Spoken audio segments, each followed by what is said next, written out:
I'll just keep going to the bathroom. All mics are live.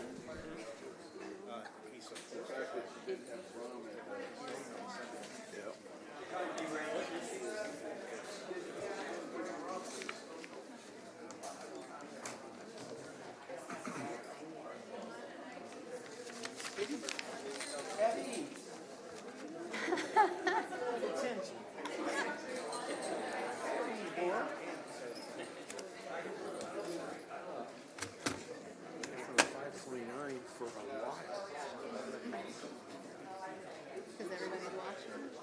I do, and it's ahead. Okay, Mayor. Finally, which is easy. The chair will call the June 16th, 2026 meeting of the City Council to order. Would you please rise for the Pledge of Allegiance? I pledge allegiance to the flag of the United States of America and to the republic for which it stands, one nation, under God, indivisible, with liberty and justice for all. Clerk Redpath, can you please call the roll? Ma'am. Alderman Cox. Here. Alderman Gregory. Here.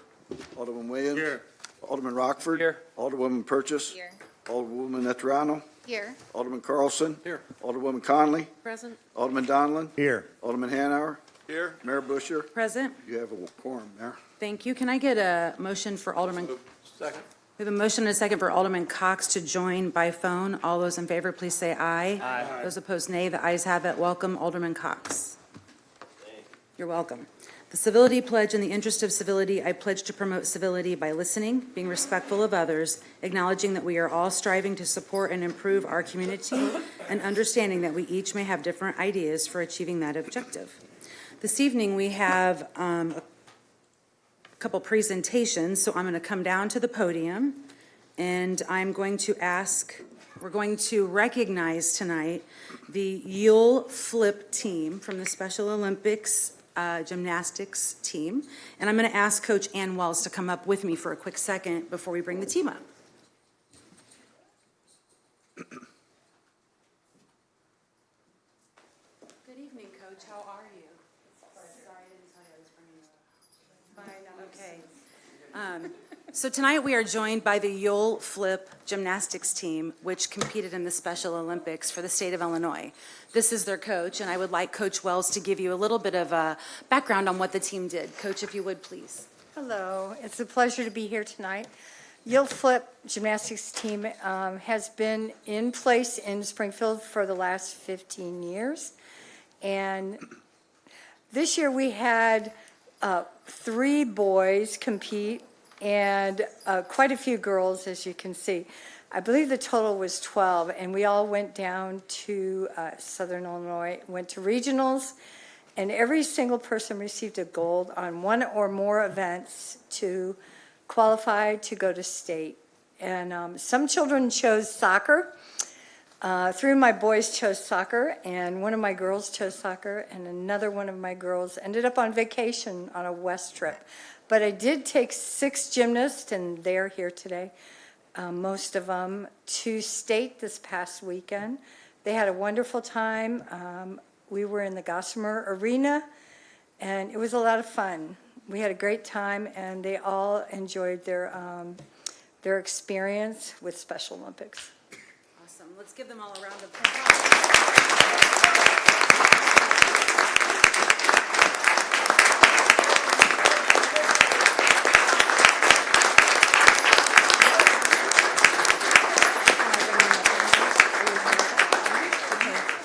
Now we would like to invite the Olympians to come up and join us at the podium. Can the Olympians come up and join us? I promise I won't ask you to speak.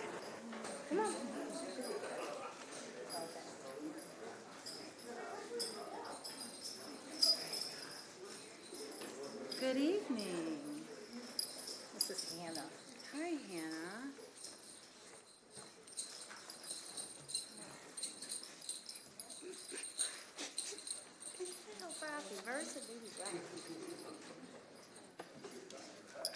So I have Hannah, and then who's next to Hannah? Me, Andrea. Andrea. I'm going to put them, because I have more certificates than Olympians, so I'm going to get these out. What's your name, sweetheart? Princess, not sweetheart, but princess, got it. And your name? Marissa? No, Oh, Clarissa, because we do have a Marissa, too. Gotcha. And what's her name? Lexi, and there's Lexi. And I'll give the extras to you, Coach, to take back with you if you're okay. So this evening, we're going to acknowledge the Olympians that were able to join us here this evening. And when I say your name, if you could raise it so the crowd knows that it's you. Hannah Anderson, Andrea Hirano, Princess Duckworth, Clarissa Ferry, Marissa DeHeve, and Lexi Blank are joined with us here this evening.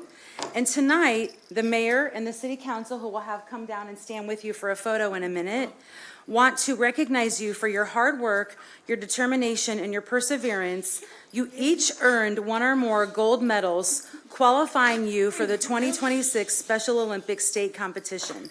Your accomplishments in gymnastics earned you the opportunity to advance to the state games. Oh, it's okay. Where you chose to represent your community in Special Olympics soccer. Your dedication, your versatility, your sportsmanship are all something we all to admire from the community in your actions. So today, we all proudly want to compliment you and congratulate you on your achievements. So can we all give them a round of applause? Now I'm going to give you your certificates here and now.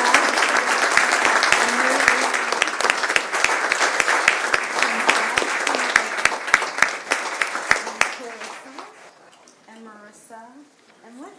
Congrats. Does the council want to come and so we can take a photo? And ladies, I'm going to have you step back a little bit by these stairs. The council's going to be on the stairs. If you're okay with that. We'll just come back a little bit further and we're going to take a picture together. Okay? Come on.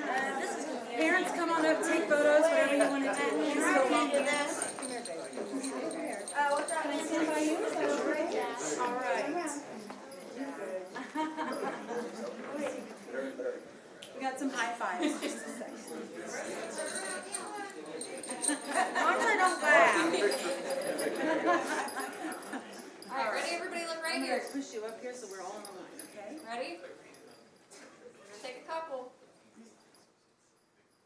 Perfect.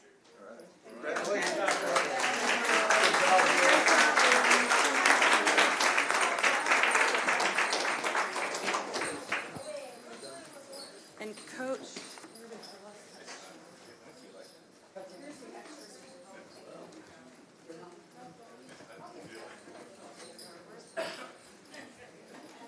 Right. See what Olympics, huh? Got a bunch of kids here for you.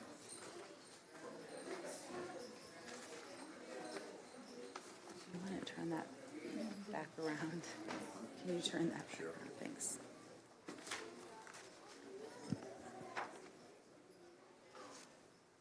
Some amazing work there. Now I would like to ask Chief Sumo to come up. Chief Sumo is going to have a little presentation about the events of last week. Chief Sumo from the fire department, please. There you go, chief. Thank you. Good evening, everyone. Good evening, Chief. So before we kind of go over the timeline from last Wednesday, I just wanted to kind of go over the criteria of the outdoor warning system. The Springfield activation criteria are as follows: tornado warning issued by the National Weather Service for the city of Springfield, reported sustained winds of 70 miles an hour or greater, reported hail measuring 1.75 inches, which is basically golf ball size hail, or visual confirmation of a tornado by trained spotters and public safety personnel. Unfortunately, there is no national standard for the outdoor warning system activation criteria, and it does vary greatly from community to community.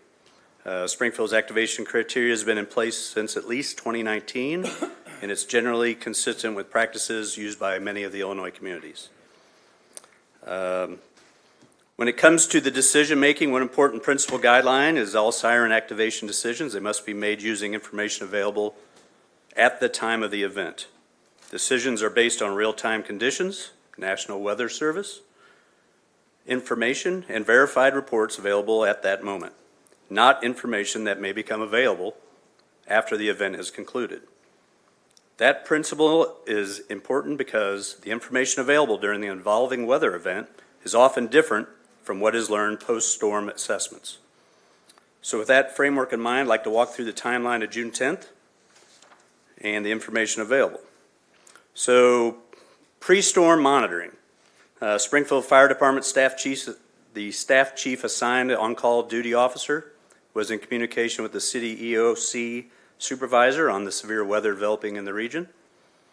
Weather conditions, radar information, and the National Weather Service products were actively monitored throughout the day and into the evening.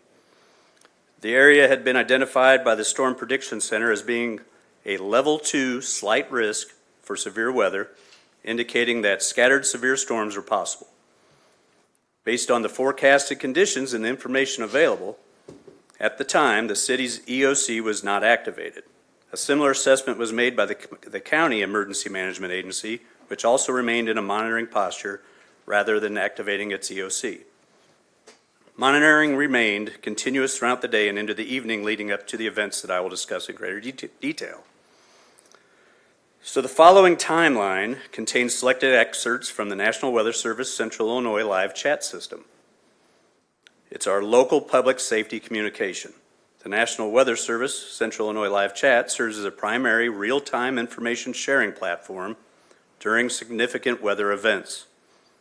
Participants in the chat include the National Weather Service, IEMA, State Police, IDOT, county emergency management agencies, 911 centers, fire departments, law enforcement agencies, broadcast meteorologists, and other public safety partners throughout Central Illinois.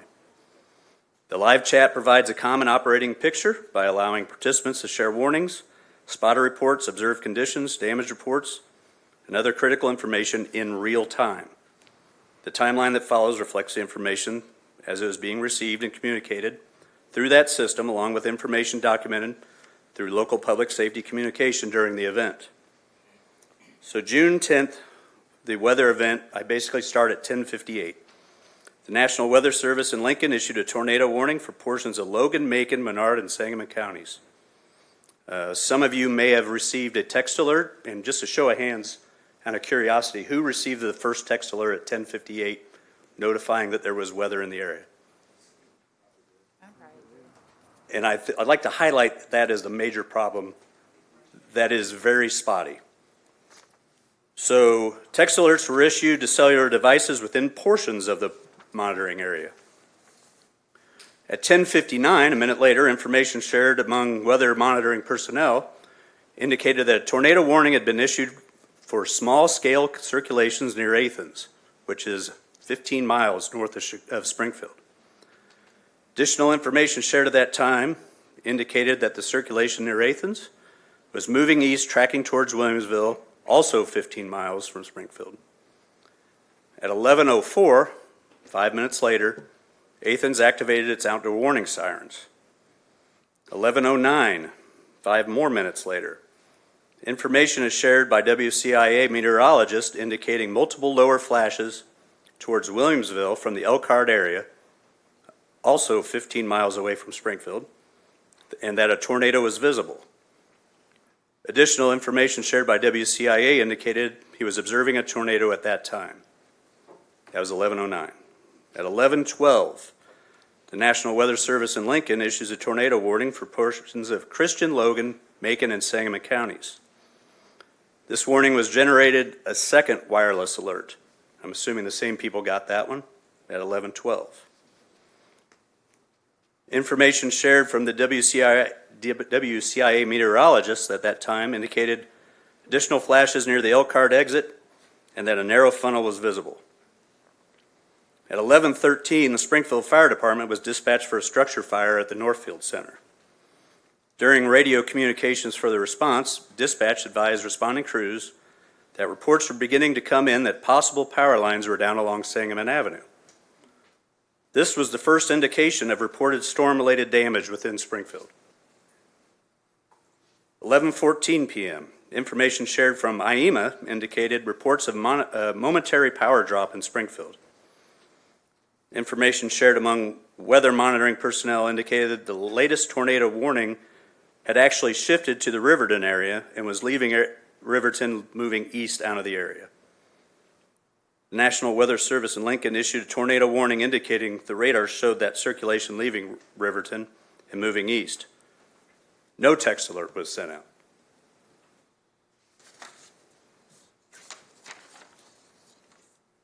(11:21), the county sent their storm spotters out finally. 11:21. 11:24, Springfield Fire Department was dispatched to Tanner Road for lines down. Responding crews confirmed that there was damage at that location at the APL. 11:25, Sangamon County Emergency Management reported it had received no tornado reports within Sangamon County at that time. 11:25 also, reports of wind damage and power outages were starting to be received. 11:27, storm spotter reported a pole down on North 5th Street and started the rest of the evening where they started to sign in and report damage around Springfield, especially on the north end. 11:32 also indicated power outage and Ameren had lost power to Riverton. That's just kind of a snapshot of how the time progressed. So the key findings. National Weather Service ultimately determined that post-storm damage assessments that an EF1 tornado had occurred within Springfield area and estimated the tornadic activity may have begun as early as 11:04. The review also found that several indicators commonly associated with outdoor warning signing activations were not present during the event. At no time was there a tornado within Springfield that was identified and communicated to the National Weather Service. During the event, the storm was not identified and communicated as a tornadic threat until the circulation was reported near Riverton and moving east out of Riverton. No confirmed reports of tornadic activity within Springfield were received and communicated from storm spotters. No reports of sustained winds exceeding Springfield's 70-mile-an-hour activation threshold were received. No reports of hail meeting or exceeding Springfield's 1.75-inch activation. Local television stations did not even interrupt regular programming to bring you any special information. Information in real time differed significantly from information developed through post-storm damage assessments conducted after the event. The timeline presented tonight reflects the information that was available and communicated as the event unfolded. Based on that information, the on-call chief officer evaluated the situation using the city's established outdoor warning system activation criteria and made decisions consistent with the information known at the time. Emergency decisions must often be made within minutes using information that is incomplete, rapidly changing, and sometimes conflicting. While post-event analysis provided a clearer picture of what had occurred, those findings were not available to the decision makers in real time.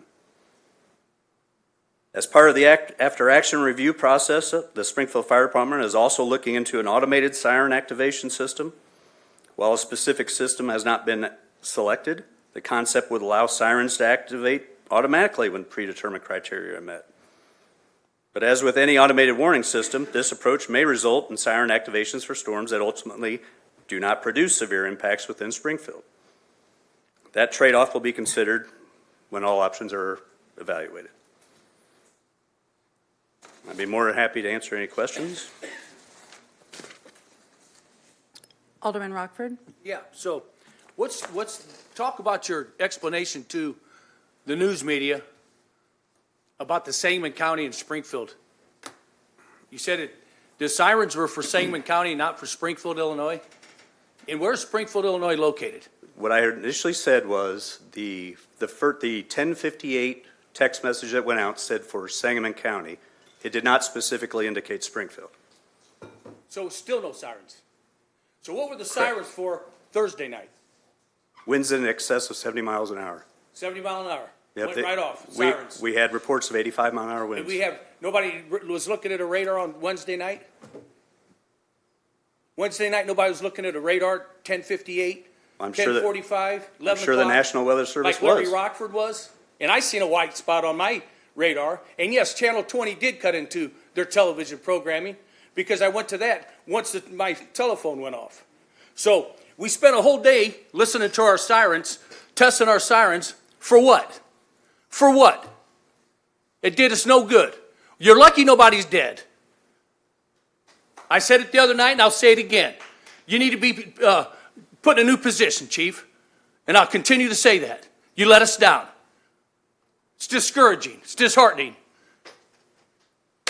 Still, no, you take no responsibility for what happened. You're in charge of this stuff. I'm standing here representing the fire department. I am taking responsibility for everything. Okay. Thank you, Mayor.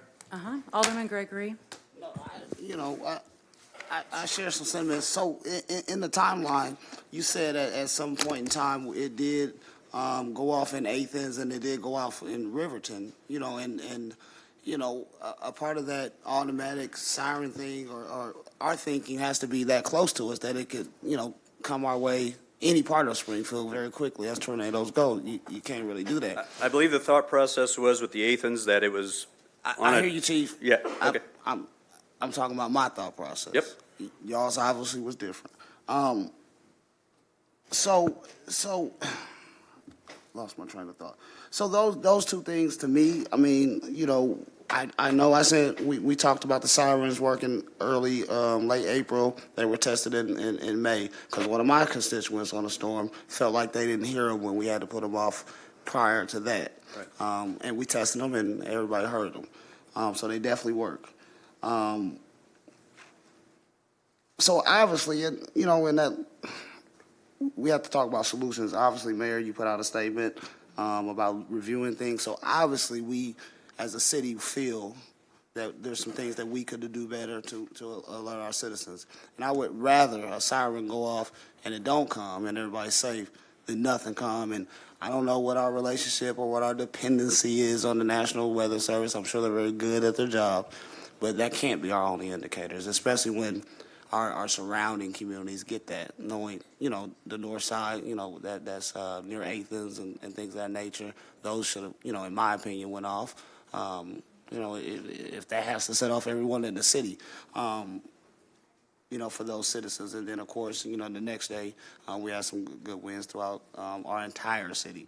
So, you know, for me, I think, you know, solutions and making sure that this never happens again, right? We're going to have some storms tomorrow. We need, you know, we have to be prepared. Our citizens have to be prepared. We talked about shelters, public shelters earlier, and you're not aware of any public shelters or Yeah, anything like we've that. been looking into it a little bit. Okay. We don't have any pre-storm. I know that we discussed like Red Cross and some people will set some up post-storm, but the Springfield area that I'm aware of doesn't have any pre-storm ones. And what's our plans for tomorrow?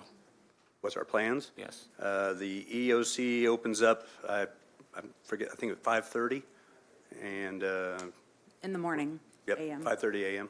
Okay. And we'll have people that are monitoring. All right. And we plan to really watch that and make sure that Yeah, as of right now, the storm system is a level 4, so quite significant risk. So yes, all department heads and the mayor and everybody will be there. okay, and if we could put our heads together just in case it gets rough like that, we know we have unsheltered people. I got a guy staying in a shed on Carpenter Street. Those things need to be thought about. I don't want to have to think about them tomorrow. I want to think about them now before it happens. Thank you. I appreciate you. Before I call on Alderman Donlin, Alderman Gregory, to your point that you just made about citizens that you may know of that aren't in housing or take our shelter for like helping hands, if you have an address of places that you know people are choosing to just hang out under a roof or something, if you would get those to us, because we could send public works zone managers out quickly to check on them if something does happen. Yeah. If you don't mind getting those addresses to us, that would be great for any alder person. Thank you. Alderman Donlin. Yeah, thank you, Mayor, and thank you, Chief, for coming up. I know that these weather events are extremely stressful. I appreciate the efforts of Public Works, Police, Fire, all those entities involved.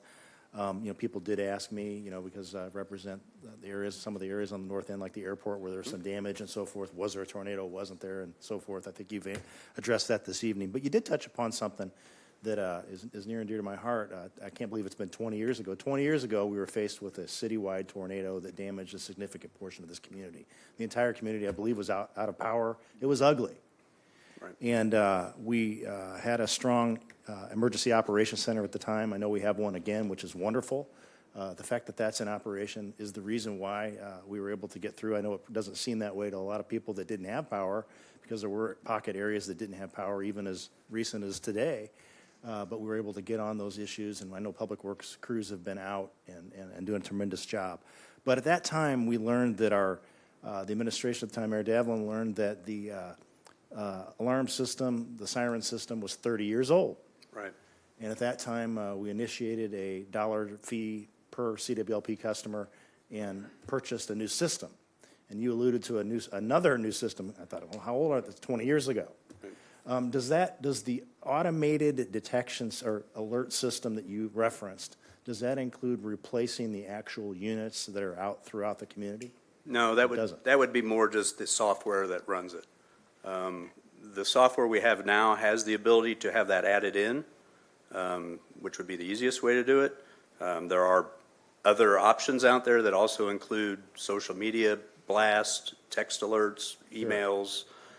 So it just kind of comes down to how deep we want to get into it if we choose to do that. I would bet even if we have that automated system in place, that the process that we have presently, where an individual or individuals plural are down in the EOC monitoring things, meaning there's still going to be a human component to this, needless to say, right? Even if we do Yeah, go I mean, on. absolutely. Yeah. I mean, and you could still override the system too and do it manually if so choose. So, yeah, I mean, there's always going to be a human element, whether it's on the National Weather Service end identifying something, a spotter's end of getting that information in time, just kind of that lag that takes place. I would call the main human element, but. Well, Chief, I've seen it in action in my career down in the EOC, wee hours of the night, when the decisions had to be made, had to have been made. And I know you take it seriously. You wouldn't be here tonight talking about it. Right. I appreciate your willingness to improve things, always willing to improve things, because it sounds like there might be an opportunity for us, and whatever we can do as a council to help. Thank you. Alderwoman Conley. Thank you, Mayor. Thank you, Chief. Yeah, and I also appreciate you coming in and speaking to this. I've also had people ask about, what happened with the sirens. And Alderman Gregory, one thing I want to tell you, because my day job deals a lot with emergency operations. We have that parallel paths. And the one thing that always gets that fine line you have to walk is notifying so everyone is safe and not over-notifying so people become numb and immune to those sirens. And that's my other concern. And I do appreciate, I'll be honest, my office, my building was skipped by the tornado, but we had damage to part of, DNR's property immediately adjacent to, very close to APL. I understand that difficulty. I think we also need to make sure that we're getting the word out to people. Be aware, be careful. Those sirens aren't an automatic. I very rarely hear them at my house, just because they're not everywhere. Do want to talk to you, and we've kind of discussed this before briefly in the past, and I think it's time for us to really re-examine as we're facing some very significant weather tomorrow. I mean, what we're seeing tomorrow does not have the question marks or the hesitancy around what we had earlier last week. The last call I was on before I came in today was they were getting more confident about the degree of risk, and I'm sure you know that too. Yep. So it's a recovery.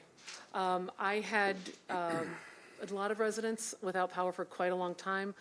One of the things that we've talked about before, and I think it's time for us to maybe kind of, after this week, re-examine, is that citizens emergency response teams, those CERT teams, that the Illinois Emergency Management Agency supports those.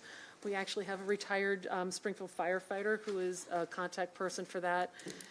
It's a way to give training and resources to residents so that we can also support each other. And I saw a lot of that this week.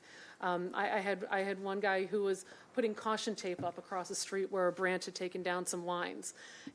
He wasn't an official. He was just trying to give people another visual cue that don't come down this road. So I understand that fine line you walk. I think it's really important that we look at alternatives.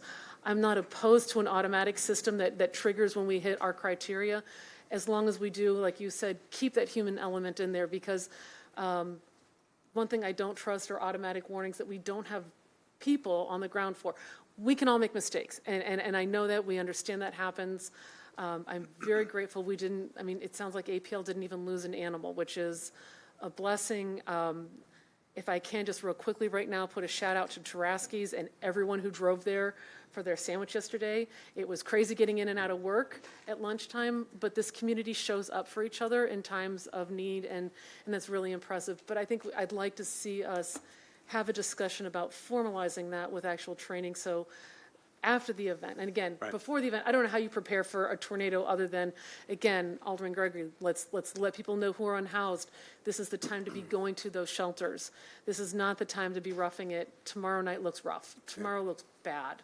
And it's 2 cells coming in with a very small break. So we need to make sure that people are aware today, charging things up, having those conversations, checking on your neighbors, checking on people who might be more fragile, and really having a more formalized response for after the fact.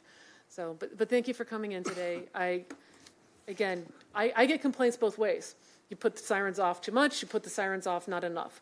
We want to make sure that we have the biggest impact, and that is a very delicate balance. So thank you for coming in, and for taking the time, and I know your team will be looking at this more closely. How do we improve? That should always be the situation after something like this. How do we improve better for the next event? Unfortunately, our next event may be tomorrow. Right. So, thank you, Mayor. And 2 things that you said, alerting fatigue is a real thing. I mean, we think back to the whole Code Red incident that we went through a few years back with the news agencies, and how that began to give a negative impact to this Well, it almost surrounding. became a little bit of a joke. Huh? I mean, people were kind of laughing about, it's a Code Red every time you turn around. Unfortunately. We have to, So you do have to, there's a very delicate balance there. Another thing that you said that I want to kind of define, or because it's a misconception, is you said you can barely hear the sirens in your house.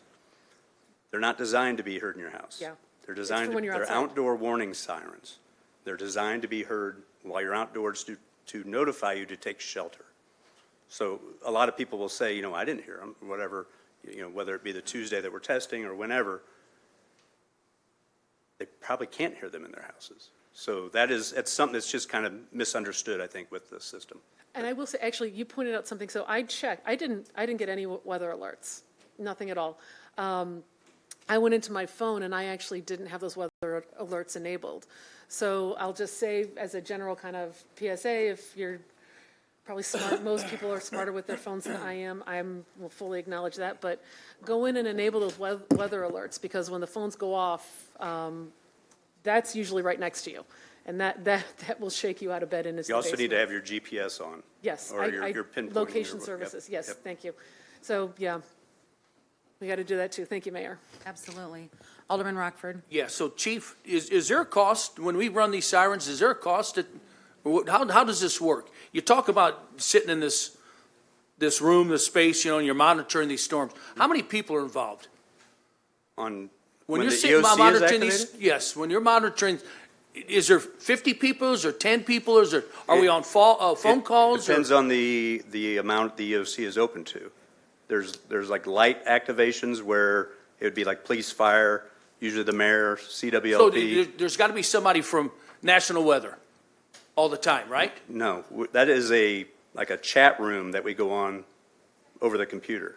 Okay, so what I'm saying is you're in communication with National Weather and. Correct. Okay, so the storms in Athens and in Elkhart, okay, moving to Williamsville, is that not enough to? My understanding, there was numerous tornadoes that night that were spotted. Now, this is just hearsay, and probably very, very true hearsay.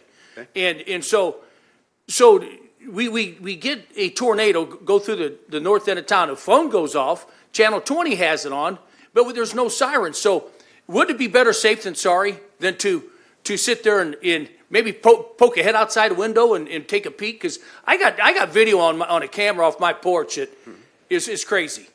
And at 11 o'clock when I yell up to my wife, hey, I think something's going on, and then it starts raining and blowing. So I don't know why you know, it takes the human element part, but we don't sound a siren, man. You could have looked outside and seen that something was going on the north end of town. Now, maybe it wasn't wherever this room's at, you know? I just don't, I don't know that, for the life of me, I can't understand how a siren didn't go off. And then the next day when I talked to you, not 15 minutes later, without a tornado warning, the sirens go off. So I'm confused, man. I don't know the process, and again, it's water under the bridge. I praise God that nobody was hurt, you know, Animal Protective, the people at the airport, the people, you know, who knows that didn't have power in the north end of town that was living on life support. Yeah, I don't know. But you know what? Hindsight's 20/20. But I just hope moving forward for the next 10 months, as long as I'm still alderman, that it gets better. Because, you know, I tell you, it really sucked that night. Okay? It really did. And the next day, trying to answer to people without knowing, I can't answer them questions. So, again, you hear on media some of the answers, and it doesn't make any sense to me. Right. Thank you. Yep. Thank you, Mayor. Alderwoman Notriano. Thank you, Mayor. Chief, I appreciate your explanation and your presentation.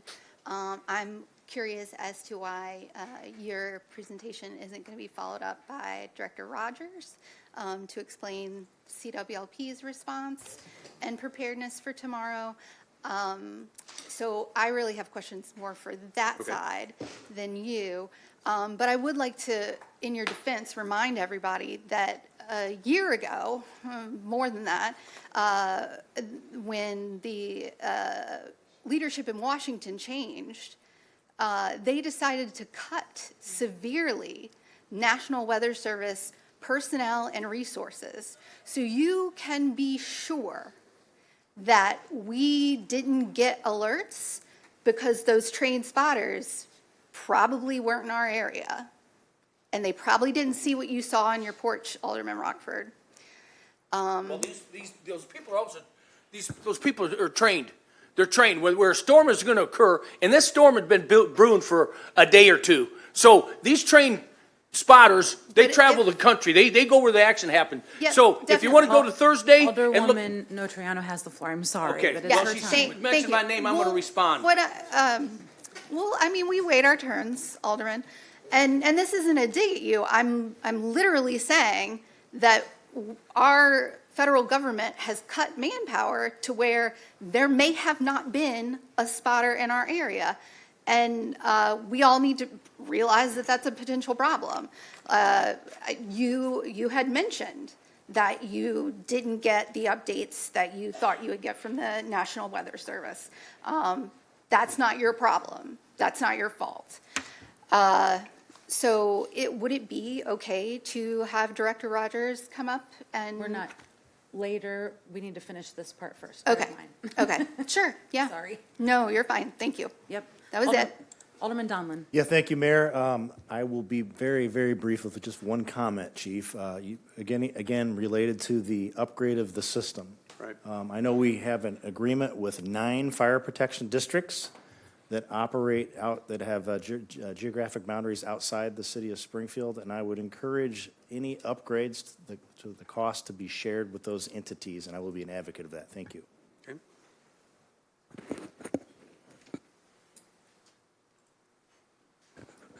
Anything else, Alderman? No, ma'am. Okay. Alderman Hanauer. Thank you. Chief, I wanted to take this opportunity to thank the guys. I think it was 12, Firehouse 12. We had 4 or 6 poles snap on Cocamill. One went down on a house, caught it on fire, and in the middle of all this, they were out. Thursday night. Was that Thursday night? Yeah, and they were able to get it put out and that. So that was the second time. So I appreciate that, and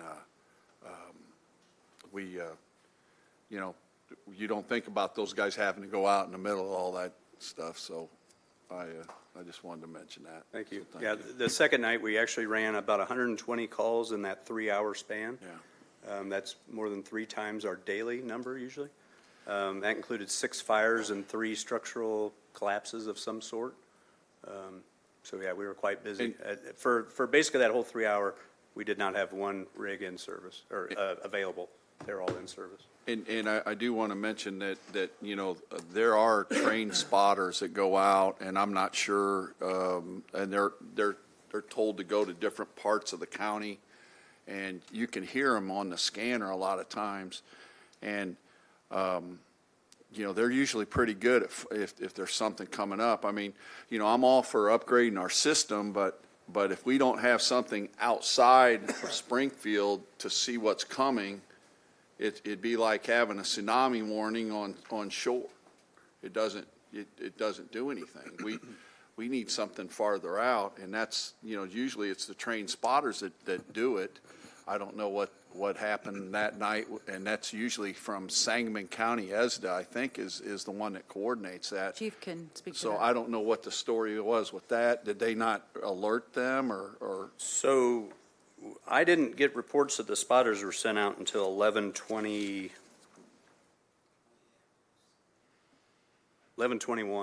Okay, So 17 minutes after after everything that hit. tornado may have touched down. So, I mean, and usually what happens is if you got the scanner on your phone, when things start happening, you can hear them, they'll go out, they'll call for them to go out, and then they go to their places and they sit there and they watch. And then if something happens, then they will get on and they will report a possible, you know, funnel cloud in this location. And then that's usually when Sangamon County will alert, I guess, you guys and everything, and they set the sirens off. Like I said, I don't know, you know. That what usually the- goes into that National Weather Service chat Right. group, and then it Right. comes back out as the text alerts or Right, so I whatever. don't know why they were slow, you know, they were slow too. It just seemed like a whole, you know, a whole Yeah, miscommunication. I think there was just throughout, so- a very slow identification that anything was even taking place in Springfield. Right. So but I did want to thank the guys. I wanted to take that opportunity. Thank you. Alderman Rockford. No, I'm good. Okay. Go ahead. Alderman Carlson. Yeah, quickly, thanks, Chief. I'm just trying to learn just the protocol on the whole thing. So you make the determination based on the best information you have, and as I understand it, it's driven by the National Weather Service. Is that sort of the Correct. pecking order? Correct. Okay. I mean, we have to have a standard to use, and we Yeah. use the National Weather So Service. protocol essentially was followed. Yes. And now, you know, obviously hindsight's 20/20. We may Correct. learn some other things, but, so, thank you, Mayor. Yes. Alderwoman Purchase. Thank you, Mayor. Thank you, Chief, and thank you to all the men and women who were proactive in this. As you know, what everyone's saying around the horseshoe, that tomorrow we're in for a rude awakening again. I know I have a lot of neighbors within my neighborhoods that don't have basements. I think while everyone is listening, what would be the advice that you would give to people, as Alderman Gregory just brought up sheltering, and we don't have public spaces for that, but I think it's just more education to go out to the community, as you all are going to receive a ton of calls tomorrow. Right. I mean, my best piece of advice would be don't wait till the last minute for whatever you end up doing. Whether it be you go to a structure that looks like it's more stable than what you live in or whatever, I would make plans early, and I would get there early. I wouldn't try to move while the storm is hitting us. I think that's probably like a misconception of, oh, this is really bad, I better hurry, and by that time it's probably too late. So whatever place you identify as being more stable than where you live, I would put that plan together now. I just wanted to ask for educational purposes as we step into tomorrow. Thank you. Go ahead. Alderman Cox, do you have anything on this? Okay. While the chief is still here, Alderman Gregory, to bring up your conversation from earlier, as the mayor, I did put out that we were looking at things, our processes, because every situation is a learning process. In my personal opinion, you can always strive to get better. So some of the solutions, because you said hopefully we've come up with some solutions, and I see some people in this room that attended some of our, like Robert Frazier, I'm going to pick on you, our open house, our community connections open houses that we had. So how many people, whether you're in the horseshoe or in the room, have seen the Real-Time Information Center or the Emergency Operations Center from the tour? It's a handful of people that came. So one of those, or a couple of those solutions, Alderman Gregory, is that real-time information center is our cameras, like on our stoplights and that, is anytime we're now a level 2 of 5, and as the chief pointed out, that Wednesday evening, we're a level 2 of 5 for danger. Thursday night last week, we were a level 3 of 5 for danger. Tomorrow night, we're a level 4 of 5 for danger, to kind of put that out there for everyone. So that real-time information center with those cameras, I have said anytime we're a level 2 or above should be activated with weather people in there so that we can turn cameras on across the community and try to see. I don't know that that would have helped here, but it would have been an opportunity to maybe see the storm. So that is going to happen now that anytime we're a level 2 of 5. So it's just one of the solutions that we've talked about adding in and layering in order to have more eyes out there. So I just want you to know that I had a debriefing meeting with the team on Wednesday before the storm hit Wednesday to talk about what did we learn, what could we have done better, and we're continuing those conversations. So thank you, Alderman. And thank you, all of you. I first want to thank the men and women of the Springfield Fire Department and the Public Works crews and the City of BLP workers. We had 3 of our biggest entities out working very hard. I cannot forget Springfield Police because they make sure everybody's safe from the down power lines and have to make sure that folks don't drive over those power lines or walk across them. But I just really want to thank all of you for all of your work, and Public Works, as you know, has been doing a lot of the cleanup right now. So thank you. Thank you, Chief. Thank you. Is Scott Rogers here? I'm sorry, I saw Mike Gorsick. I don't know if Scott's here. There he is. Scott, before we let alders sign up to speak, do you want to address anything from the storm power outage response that City Water, Light, and Power had from both Wednesday and Thursday? And then what we can talk about, I think some of the questions were what we might be looking at for tomorrow. Sure. So Wednesday, with that initial storm, we did have crews out. I don't remember exactly what time they came out. It was probably closer to 1 o'clock. Our troubleshooters in the system operations, they're the first ones to go out. And they go out and triage what the damage is. We don't call crews out until we know what the damage is, because at that point, the crews are just sitting there waiting, because they can't load a truck with poles if they don't know where the poles are going or what size poles they need, and, all that information, cross arms, whatever it is. So typically, we'll triage the situation. Usually that's 2 to 3 hours before we get enough reports to where we can start assembling crews. So on Wednesday, we had crews coming in, and then our guys came in. We had contract crews Wednesday night. That was a strategic decision because we knew the storm Wednesday was going to be there. We knew the storm Thursday was going to be worse. So the idea was get the contract crews in Thursday or Wednesday night and start. Then our guys come in Thursday morning. We held them over Thursday night because we knew that it was going to be bad. So that was kind of the premise on Wednesday. And I will say this, when you look at the storm Wednesday, we had everybody back on before Thursday night with the exception of one pocket we were waiting on Ameren for. So that was 500 people, I think at the peak, 500-600. And we had all them back on within less than 24 hours. So then you go to Thursday, and with that came in, we had guys on site. We split the crews up. So then Thursday, there was crews that we sent home at 3:30, knowing they would come back later. And we scheduled the time, and I don't remember the exact time they came back. So we had them come back in.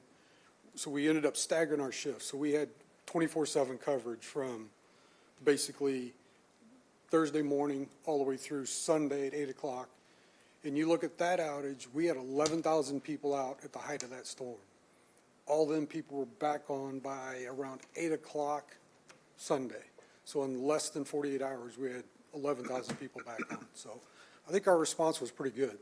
It was, you look back at derecho, that was 7 days, roughly 60,000 people out. But I think and I will say, I was talking to dispatch this morning, one of the clerks this morning. When you look at the outages versus Wednesday versus Thursday, Wednesday it was like 30 locations, 25 and you could tell the difference between what kind of storm it was. On Thursday, we had 68 locations. So Wednesday was more isolated to the north end, indicative of a tornado.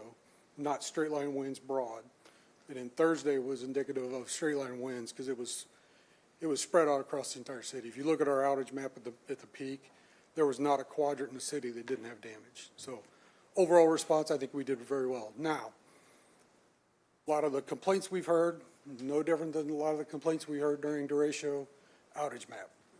And so I'll touch on that briefly, and then if there's questions, we can get into it deeper. The outage map, excuse me, what we use is primarily manual entry right now. The system is basically a home-built system that we built in-house, I don't remember how many years ago. It works for day-to-day outages. It does not work very well, as we've seen multiple times now, for big storms. Part of what we're doing, we have looked at it since derecho. We have ideas what we want to do. But to be able to get that done, we need the AMIs done first. So we are close with AMIs getting an ordinance to you. I know Corporation Council's been working on some final terms and conditions with the vendor. So I expect to see that coming soon to you. That project will be about a 3-year project. But what I would hope to do, and I'll need support from the council, it's probably going to be a $2 to $3 million adder to that to get the outage system that we want. And so that'll be coming. What I want to do is get the AMIs going. So that's all in process. Then we'll start getting, I'll say, deeper into an outage management system that is more functional, automated, to where we can take the voice record, or all of our IVRs, our voice recording system. As long as the phone number is correct when they call in to their account number, it can automatically put that information in. And also we will have direct information right off the meters, so we'll know if a meter's on or off. Kind of a quick summary there, and then I'm sure there's more questions. So thank you for giving your summary. And I will say, when the derecho hit in 2023, it was the first time I was made aware, being the mayor, that when you lose your power as one of our customers, we wait for you to call us and tell us you don't have power. And so you can imagine the phone lines with something like that. And I just couldn't believe that was the system in 2023. So we worked very hard on looking for funding for AMI readers, which, for those of you that don't know, it's a smart reader on your home that will then tell us automatically you have no power. We do not have to wait for your phone call, which is definitely needed, that technology. And if I'm not mistaken, we refinanced some of your bonds for funding for those. So we had a savings when we refinanced bonds, and we're allowed to take that savings and buy those readers for our customers. So I would appreciate the council's support for that, because it's desperately needed. Alderwoman Notriano. Thank you, Mayor. Thank you both. That's great to know, because one of my big asks out of the derecho was to have a map that better reflected facts on the ground. Yeah. And it's unfortunate that so soon we've come up on potentially another disaster. Related to how cumbersome and labor-intensive this could be, is there a way for you to call in workers for time on the weekend, time overtime, to get that data in the map? If we have another thousands of people out? So I will tell you this, we had all of our electrical crews were out Thursday. All of our support staff was in because of the volume of calls. Mm-hmm. So a lot of times because like I said, that is a manual entry to populate the outage map. And so like in a normal storm, or no, I shouldn't say normal storm, normal outage, our system operators will do that. They'll be able to populate that, so it's fairly quick. But when you look at, and I asked for the volume of calls, but they didn't give me the numbers yet. When you look at the volume of calls we get, just being able to look at the phone number, try to cross that to an account, and if the count, and this was something during derecho that we learned also, and I used Doug Brown as an example then, I'll use him again today. When we were going through that, I told Doug, his house was out of power. I said, do me a favor, go to the outage map, let's put your information in and see if it shows up. It didn't. It didn't show up at all. And the reason was, I said, what was your landline number 20 years ago when you signed up for this? And he looked at me and I said, do you remember it? No. And so that's why a lot of that is tied, when you put your information in, it asks for your phone number. And that phone number is whatever's on your account at that time. Yep. And, you know, those of us that have lived in the city over 20 years, it's probably a landline that's the number on there. So you just have to call the commercial office and get your number updated. And so that's part of it too. Even if it doesn't show up on a map, that should work correctly. Now, I had some friends that called, they weren't on a map, so I asked them to do it, and it didn't work still. And so that tells me we hadn't got through all the IVRs yet and getting that information on the map. And it's, when you have 11,000 outages, 11,000 customers out, I should say, getting 11,000 numbers off IVR and getting all that information in there, there ain't enough people in the entire utility to be able to do that, I'll say that. But as long as we know, people are working overtime, people are doing what they can, it's all hands on deck. We had everybody in Thursday and continued all the way through. Like I said, I think it was around 8 p.m. Sunday by the time we had everything back on.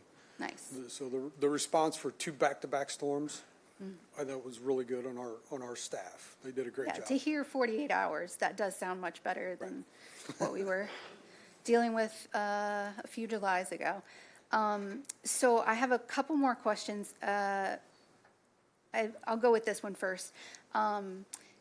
Can you help explain how the utility prioritizes who's getting turned on when? Because Yes. I've got a block, and I'm sure a lot of y'all do, I know you do.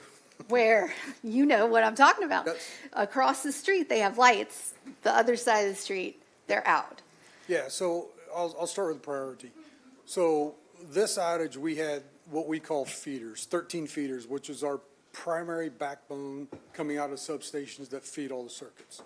And then from there, it branches down to either three-phase, single-phase distribution. And then, so our first response is to get all the feeders back in service. So we had 13 of those. So when you look at a main feeder like that, it could be 5 miles, 7 miles. So it takes a while to run them down and figure out, okay, where's the issue with that? So that's where we first start. Then we do it, we were in the EOC, and it's very similar to what police has and kind of fire has for their calls. What we do is we prioritize it on the number of outages on a circuit, and then we start on those circuits.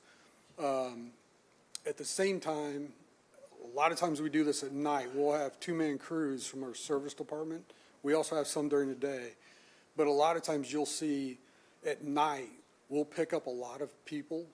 And the reason is we go out at night when they're not trying to do isolations for the crews working on stuff. They'll go try to pick up those smaller areas, and we can pick up a lot of them at night.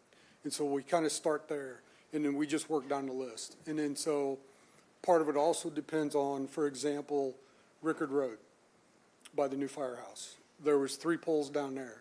We actually started on that Thursday night, and because we knew that was going to be a long project. But you can't do all of them first, or you get all these big ones and you don't get any of the small ones. So we kind of pick and choose where we're going to go and what we think we can get done in a timely manner versus what we know is going to take a long time. In some of those, in your ward, in some of the older areas of town where you have alleys and all that's in an alley lined with trees, first thing we got to do is send tree crews in there. So then tree crews go in, and we can't call locates until the tree crew's out. Because there was one, I know there's one that we had, a customer called and said, well, somebody was here, the tree crews came in, then the contract crews left, and they did. So they left because the tree crews got to clear the trees. Then once that's done, the supervisor calls for locates. So when that crew left, they went to go support another crew that had a big job to help them get that going, and then they came back later. So there's a lot of the calls that we get is, well, somebody was here and they left. Usually that's somebody driving down the circuits and looking at them, doing our triage. To your point of one side of the street versus the other, a lot of the older areas in town, again, for whatever reason, I don't know why, but for whatever reason, when they were originally built many years ago, it jumped streets. So you'll have a circuit behind houses in one alley. You go the next block over, it's a different circuit. You go the next block over, it's the same circuit that was over here. So, and it's just the way the circuits are laid out. You know, Yeah. it's- Yeah. It's unfortunate, and it does create questions every time there's an outage. Well, they got their power on. Yeah, yeah, It's more look at your neighbor, not across the street. yeah, yeah, Neighbor's got lights and you don't, you probably need a call. definitely. That's a good tip. Yeah, I feel bad for some streets because they're the usual suspects. But And- I know that's a larger problem Yeah. that we have to talk about down the road. And so, talking about preparations for if tomorrow is as bad as expected, what have you been able to put in place, learning from the derecho, that's going to help us tomorrow? Like, do we have enough poles? Do we have, so on and so forth? Yes. So one of the first things we did Monday was start inventory count. So we started replenishing our inventory. So then today, we're prepping again. So one of the things they do, one of the last things the contractor, or our crews and contractors we call, our crews are taking their trucks, making sure the trucks are fully stocked. They got everything on them. They're full of fuel, ready to go. We do call our contractors and mutual aid partners, make sure we know what their availability is, make sure we know, where they're at. Are they in Champaign, or, if we go mutual aid, who's going to be able to respond to it, know how far they are, so we know how much time if we call them, how much time before they get there. Operations went back to their storm schedule, so then our operations center will be staffed 24/7. There'll be at least 2 operators on the table or on the desk at every time, or at all times. So, yes, we've been going through that, just getting ready. Okay, I'm happy to hear that you I'm sound. hoping it does skirt, not for our neighbors to the north, but I'm hoping it skirts the edge of us. Yeah, I bet you are. Fingers crossed. Thank you. Alderman Williams. Yeah, thank you, Mayor. And thank you, Director. Thank you for coming and answering some of these questions. I really have reduced my questions from listening to the answers, so thank my colleagues for their questioning too. But the common one about a subdivision, for subdivision living, and I can say the name, Glen Eyre subdivision in particular, at the frustration that people have when they look across and there's lights, and now I'm on day 2 and there's still no lights, and they didn't lose lights even sometimes. Right. Now, I heard your answer, and that is helpful, but where I want to address is what happens. We're out of power, the storm has happened, and we've been out of power, and we call in and we get the robot. Well, I shouldn't say robot, the automatic call or whatever it is, where it says, oh, leave your address and somebody will call you back. Now, my first question, should that happen between 8 and 5 on a weekday when everybody is at work and you're up and running? If it's on a Thursday and we're in the middle of a storm, yes, it will happen. You will get the automated response. We don't have enough people to staff the phone, because what we end up doing, most of the time, those phones are answered by our clerks during the day. In the evening, it's answered by our system operators. So we had 3 clerks in working the storm. So they're not answering those calls. They're doing real time. Their desk sits kind of outside of, or on the outskirts of the operations center, but there is a window they can see through it. So they're in constant communication with our system operators. Yes. And so, as tickets come in, what we call tickets, work orders, whatever you want to call them, as they come in, they're putting them in the system, and then they are organizing them by quadrants. So we split the city up into 4 quadrants. And then when crews come available, like I was talking about, either troubleshooters or the 2-man crews that we bring in, they split them up. So then we'll split those crews into those quadrants. We hand them a stack of tickets, and then they still go out. They start going out and just working through the tickets. Okay, so this is dealing with the way it's staffed, then it sounds like. Well, it's staffing, but it gets to the clerks are so busy in the system operators, there's no way they can answer phone calls in the middle of all So it's that. kind of hit miss Yeah. on. Yeah, so Okay. what we ended up doing, we put the IVR system in, or we turned it on, because normally it's off. Normal days, it's off. We turned it off, and I don't remember what time they turned it off. They turned it off sometime on Thursday. And then, I believe it was Friday at like 4 o'clock, they turned it back off. And then, I should say, they turned it on Thursday. And then it was like 4 o'clock Friday, they turned it back off. They let Amber know, and part of her press release that time was if you don't have power, call back in. And then somebody would have, at that point, they were answering phones again. We were caught up enough they could answer the phones. So then, can you explain to me your expectation on timeliness then? So this machine or automatic, whatever it is, that takes your address and says, and we'll call you back, then they call the alderman and say, well, I left that man, I ain't got to call back. So what is your ideal amount of time that goes by before you, or you just can't answer that because you're in the middle of emergency? We can't answer because, like I said, all hands are on deck. There's nobody that's going to. Because the next call we get, or I get anyway, is normally, hey, I did that a couple of times now. You know. It's like I said, normally during the day, if it goes, if they're busy and they don't answer it, it would automatically revert to the IVR, and then they would call back. Okay. But in a storm response like that, 11,000 people out, there's no way we're going to make 11,000 calls. I mean, you don't get argued with me out of that. I just want to add something Sure. real quick on that, if it wasn't clear. So if your phone number's up to date with your CWLP account and you call in, that IVR does have caller ID and helps populate the map and report the outage. Yeah, I believe that because I'm doing it for some of my elders, and it keeps saying me as the location of being out, and I'm like, I'm not talking about where I'm at, and I couldn't get around that, so I hear what you're saying, Emma. So it and works. It definitely works. I appreciate it. I was trying to give them the senior's address, and to try to get them some response from you, so. And like I said, we did have people that were doing nothing but rolling through IVR email or voicemails. Okay. And even if you call in and it's got your number, if you say the address on that, we will get to it. Okay, and It then may not be right away, but sooner or later, they will get to all them calls. my final question would be with this, this social media event, and I call it an event because it did nothing but just stir up a bunch of more questions and phone calls. I'm quite sure you're aware of some of the comments. I don't know if they were your employees or ex-employees or other city employees, but this thing about not all the linemen being called in, is there any truth to these type of things?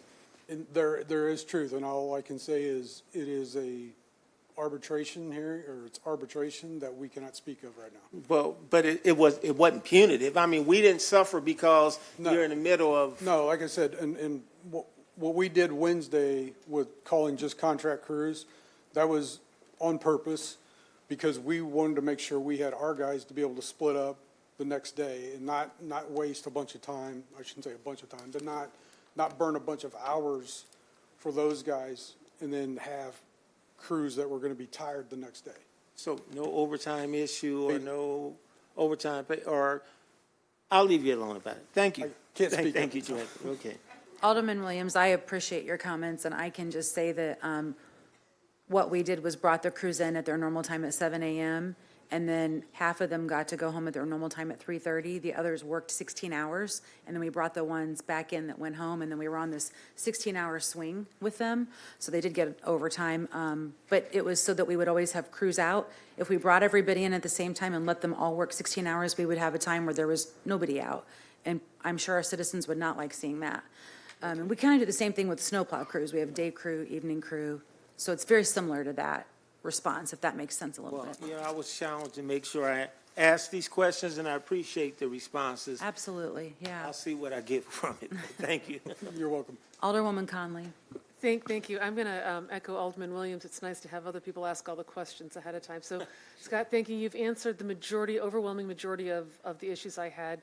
I just want to highlight again, so I had 2 neighborhoods specifically where I got multiple contacts saying they had called multiple times, different neighbors did, and when they finally got a hold of someone was told, no, you have power. when they were calling from a dark house, and they clearly didn't. And then another neighborhood where they said, no one knew you were out. And it was multiple homes. It was a big power line and trees down. So in those instances, and I know people called them in, is your best advice as we're getting ready, looking at tomorrow and looking at more of these storm events coming, go in and check your CWLP account and make sure what phone number Yes. is attached to it? I mean, because I literally, that's the first time I've heard that, and I didn't even think about it. I'm not quite sure what phone number I have on my account. So how does someone do that? Call commercial office, they'll update it.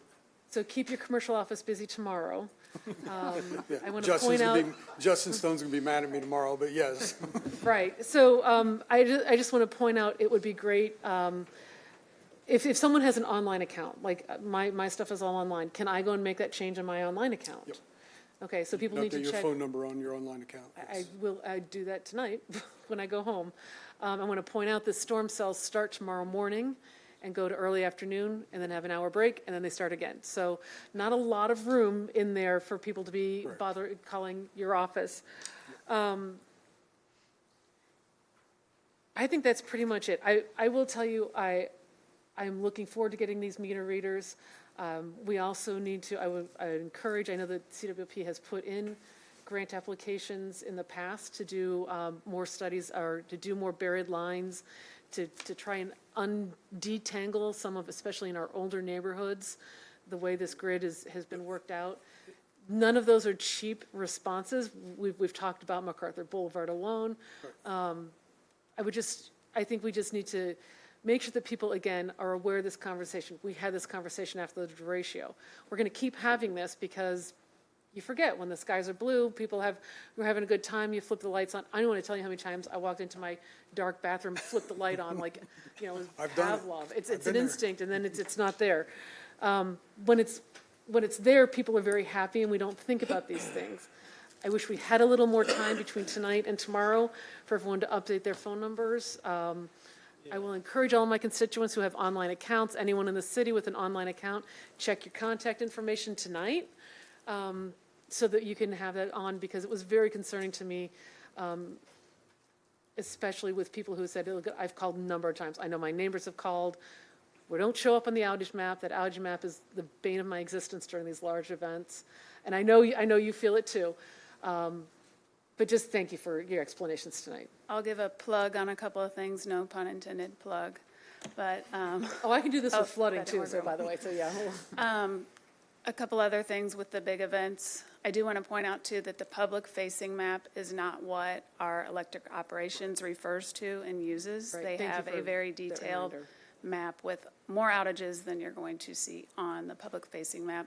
And then also our social media and our web updates, we try to do big lists of where the large outages are and publicize those. So you say, okay, I saw Indian Hills, I saw my street listed. Right. So then you don't have to call or repeat call and then make it, the phone lines busier. So we try to have everybody look at that. I will also, Amber, you forgot to mention the blog. I do think that was very helpful, so if people aren't following that, you should be. Again, we're looking for things to get. And two things. One, yes, our public-facing map does not show every house, primarily for a safety reason. I don't want Right. somebody knowing my house is out of power and I might not be there. That's one. And two, I understand people get frustrated. I understand they're going to make multiple phone calls. When they do that, if you call 5 times, that's 5 times we're going to have somebody listen to an IVR to, and by the time they look at it and see, oh, it's already in there, we could be on 3 other calls by then. So And again, I understand. it's that balancing that we talked about is. with Chief Sumo. People want to make sure Right. again, as the mayor pointed out, we're a self-reporting community, right? So we want to make sure that and obviously, when you've got big things down, when your lights have gone off on your grid. With the but- system we have, there is predictive modeling on it. So not the outage management, but some of our background system that the operators use. There's predictive modeling that does feed into that map.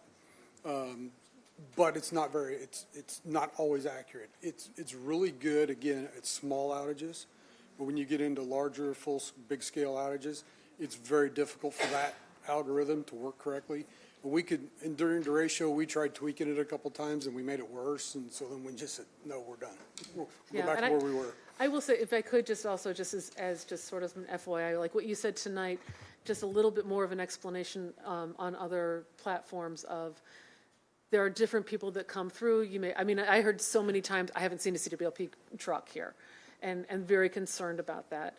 So just, you know, as long as we continue to have these conversations and make people aware of what's going on, I really, and again, another big shout out to all of your staff, the people who work in the office and the people who were out, our linemen who were out doing that hands-on job. Thank you. Our response, I was very proud of our response this time, these two back-to-back storms. Yeah, I mean, I it's, think we did good. you provide a service that everyone wants.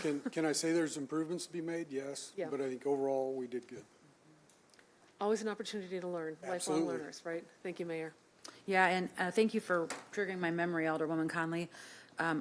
Scott, could you briefly touch on the confusion that folks have when we tell them we're waiting on Ameren? Because I don't think customers realize, because they're like, no, I pay my bill to you, so. I don't remember the number in town, but the one in question this week was one on Hedge Lane off Sangamon Avenue. So that pole line is owned by Ameren. They have a 345 line on the top. We have our 12.4 or 12.5 distribution underneath it. So that line came down. When it came down on top of our 12.5 line. All them conductors like that are bare. So it shorted. It actually put 13.5 onto our line. It fried our traffic cabinet at the corner of Piper and Sangamon. There was a couple houses in the area that also got damaged, and when we re-energized that, some of that damage showed up. We didn't know about it until until we re-energized it. Then we started seeing some of that damage. But we actually have an agreement with Ameren that Yeah, we work together. there's a lot of poles that we own that Ameren's on. There's a lot of poles that Ameren own that we're on, and there's attachment agreements that are in place for that. But because ours are underneath, we can't put ours back up until Ameren gets their line back up. And they were there Thursday, but it was a crew. I don't know where the crew was from. I don't know what time they started, but that crew about 10 o'clock ran out of their hours and they had to go home. So they didn't come back until, no fault of Ameren. I'm not blaming Ameren or anybody else, but so we had to wait till they came back Friday morning before we got that area back on. Right, and that's that cycle we're trying to work through here, is to not have that happen at the city. And I will say, Mayor, and you point this out, we're cycling our linemen, which is inherently, can be a very Dangerous work. dangerous job, 16-hour shifts. Yeah, I mean, that's a long just time. one other thing. I don't have all the information. Some of you, just public notice, don't know all the information, but there was a lineman that was electrocuted in Decatur. The preliminary information we got on that we've heard, was somebody with a generator, and I don't know if it was a portable generator, a whole house generator, but whatever it was, they didn't have their main breaker off, or it's not interlocked with their main breaker. And the preliminary information we've heard is it was backfed, and it was backfeeding the line he was working on. And that's where we don't, and again, I understood a lot of the frustration that residents had. I was out all weekend, but we also need to make sure, 16 hours is a long day under any circumstances. Doing a job like that inherently one mistake can be even more costly. So I appreciate cycling the crews, and, yes, absolutely, let's get our people out, because I'll tell you, everyone loves seeing those crews come by. Those trucks are one of the, Santa Claus doesn't get as much of a welcome in a neighborhood as those guys do. Thank you, Mayor. Alderman Hanauer. Thank you. Scott, just off the top of your head, how many circuits do we have throughout the city? Is it, probably thousands, huh? Yeah, It's crazy. Well, one of the things I was thinking about is when we go to the EMRs, I think that would it make sense to try to, on each circuit, put one EMR toward like the end of the circuit, and then that way we know if that circuit's down, but we would know, and you got to assume that if the far so once far ones are down, that it would affect everything up So currently we have AMRs. They're automated meter reading. Right. And so currently what the only thing we use them for, because they're not real time, we Right. only collect meter reads once a month off of them. Right. The AMIs, it's real time. Right. We can set that information, we can set it, I believe, as low as 5 seconds or up to a minute, 3 minutes, 5 minutes, where it's communicating real-time information constantly. So once we go to that, we will have that. Then we will know if a meter's on or off automatically. But my point is as we start that project, to put one on Oh. each circuit first and then come back and as you populate it. I mean, I realize it's better to have things in, the crew right there, but if you did that, you might be able to, it just gives us a better, a feed, I understand your point, and I don't disagree. The problem we'll run into is when you start doing that, we won't do those ourselves. It'll be a contract as Right. part of that.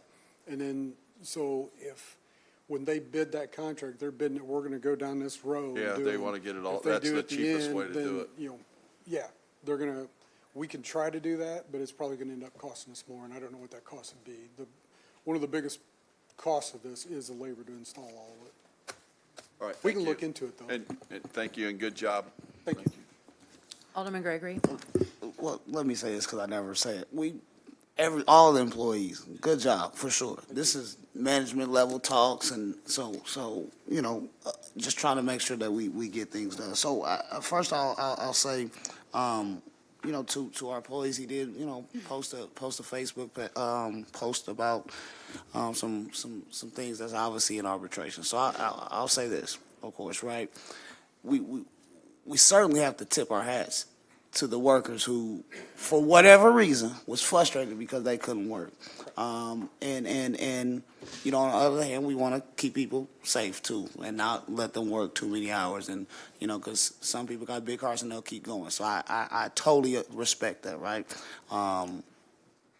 But those things are commendable because our guys and women, who work linemen, it seems to me they wanted to get it on and get out here and help the community in which they're from. So Yep. I hope that's not, looked down upon that gentleman and his family and things that nature. I support, good things in the contract. So moving right along to these AMI readers, we've talked about this for some time. I think even when Doug was director, we've talked about these things. Just right now under this administration, we're 3 years in, and we're about to start them. Like the outage map thing, it seems. I mean, y'all got some money, some cash on hand, some things. So I think, and I like to hear. I'm excited to hear that we're going to bring that outage system in. What I don't like is I'm not comfortable with is when power goes out. If you're like me, your phone's almost half dead anyway. You don't got long. So I might have to go across the street and borrow my neighbors. But that happens in my community, right? So that's going to be part of the confusion. So I'm excited, and I just hope it doesn't tailor to the old way of matching up that thing. I think that's good. It gets you to your account quicker. But I just want to make sure that they have a way to voice that. And even if they don't know, they may say it on IVR, leave a message, and I realize that is going through and it's going to be heard with that. I will say to Miss Amber, she feeds the information to us well. She gets it to us quick, and I appreciate her. And I was sending her emails when I could in between my lunches and stuff. Just a FYI, just in case we didn't know, and we caught a couple that we didn't know. Something I didn't touch on. Every day we would have at least 3 meetings. So I would have a Zoom call it was Amber, primarily getting Amber information with operations and construction, and myself and Mike Gorsuch and Amber. We had a Zoom call at least 3 times a day. Same thing we did during derecho. But that way we make sure Amber's got the information she needs to get all the information out as timely as we can. Yes, for sure. I appreciate that. I think inactive polls cause us a little bit of problem because here's the reality, right? When these type of things happen, people in these communities, they're going to try to get out and help their neighbors, right? They're going to try to get out and help seniors who may have a tree that fell and things. And I know in Alderman Notrano's ward, which we butt up right there on 9th and Brown Myerish.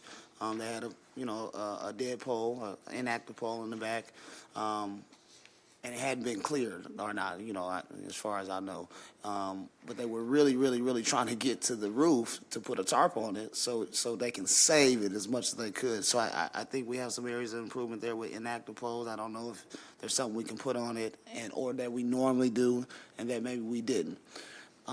Because that's an alleyway. Like these older neighborhoods got alleyways. That's how people get in and out of their homes, and a lot of them, crazy enough as it sounds. So, just all together, I just think those alleyways in these older neighborhoods have to be addressed first when we come with these AMI readers, because those are the areas with the older trees, dead trees. I do that for a living, so you can cut a tree wrong, and within a couple of years, it's going to be dead. It's going to have dead branches, and they're just susceptible to fall first. And I think we have a major opportunity to fix that in our inner core of our city. Some of these trees are just brittle, and they're just going down easier than what they, in my opinion, some of them should, healthy ones. I don't want to be too long on that, but I'm really interested in the AMI readers and us knowing where the power are, especially in our oldest, like this Foxbridge area, that area from the tree work to the roads to power and getting it back on is really concerning to me. It's hard to answer even for me and Jen. We got Cabbage Patch area. I don't know what to tell them because they're reaching out, to the most visible people and the most active people that they see. So those things are important, and I just want to pass that along. Of course, good job to our linemen. Of course, good job to everybody's out doing the work for sure. And I just like to see that, sooner than later. All right, appreciate you. Alderwoman Purchase? Thank you, and I'm last to sign up, so I'll be real brief. Ms. Amber?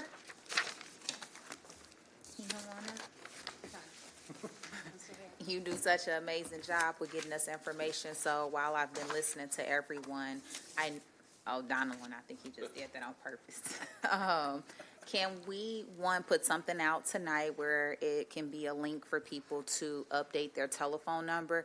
And as well as some of our seniors, I know I have a high population of high rises and they still receive their bills in the mail. Can you do an insert like you do for the 1, 2, 3 steps that they can either fill out and bring in when they come in, or just to notate as we're moving forward and hoping not to see another storm like this coming tomorrow? But it gives it time so people are not calling constantly every day now.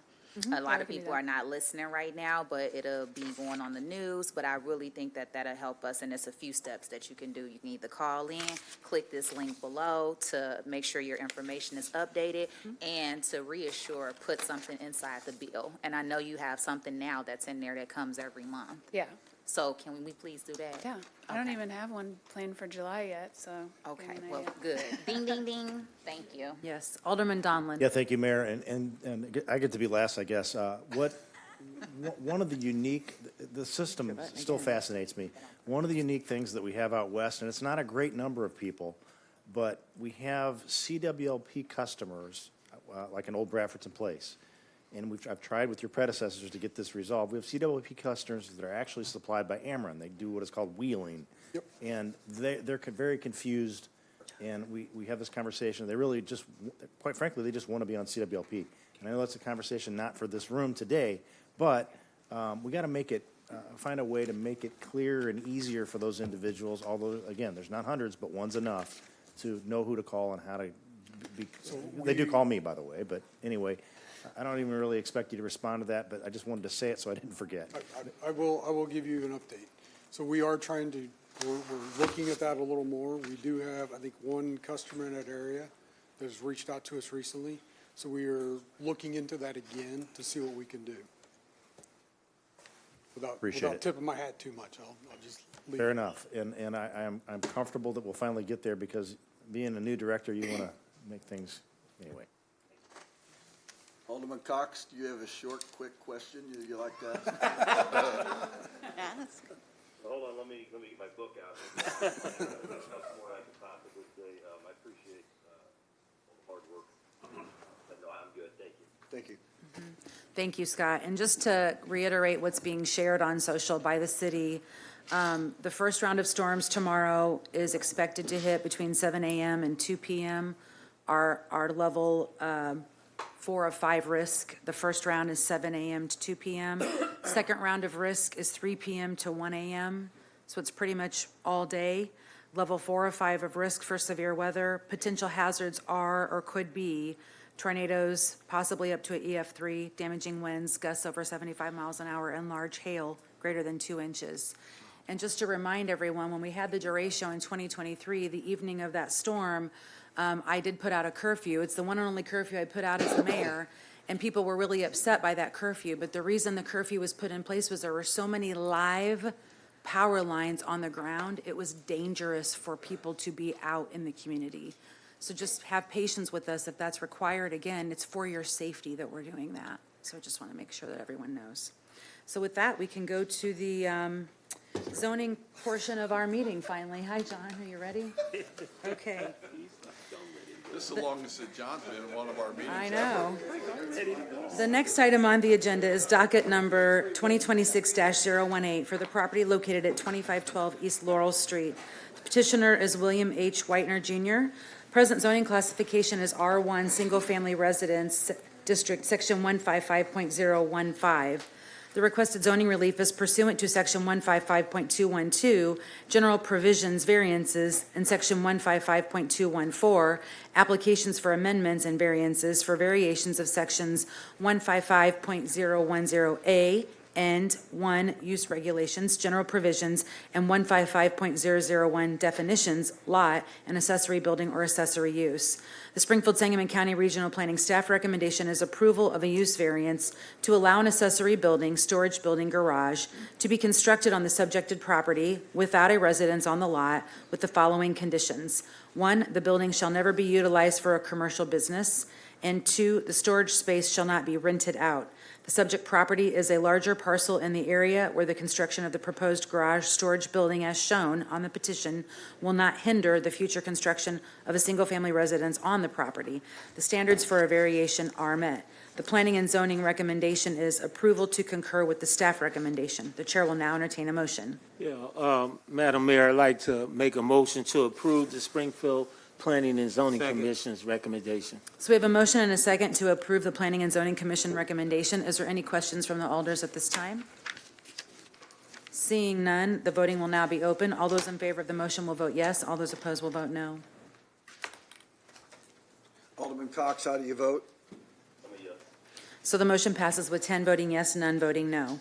The next item on the agenda is docket number 2026-019 for the property located at 3205 Clear Lake Avenue. The petitioners are the Lamar Companies as lessee by its attorneys Brown Hay and Stevens LLP, Daniel L. Hamilton of counsel. Present zoning classification is B1 Highway Business Service District Section 155.033.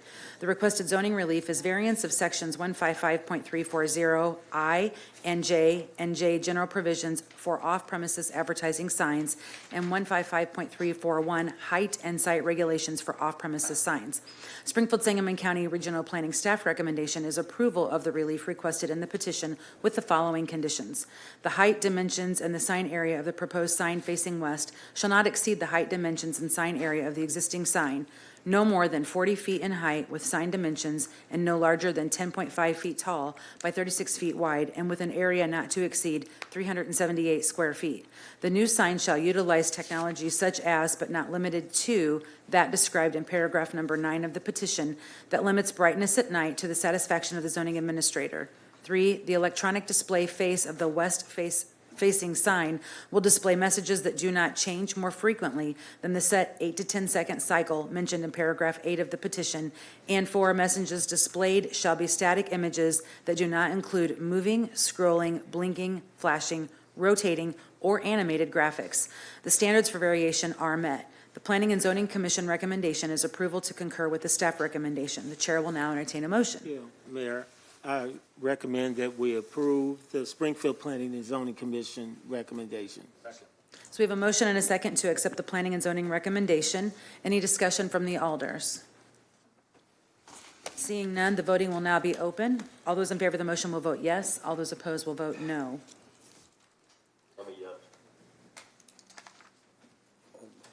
And the motion passes with 10 voting yes, none voting no. Thank you for your patience, Mr. Hamilton, this evening. This now concludes the zoning portion of the meeting.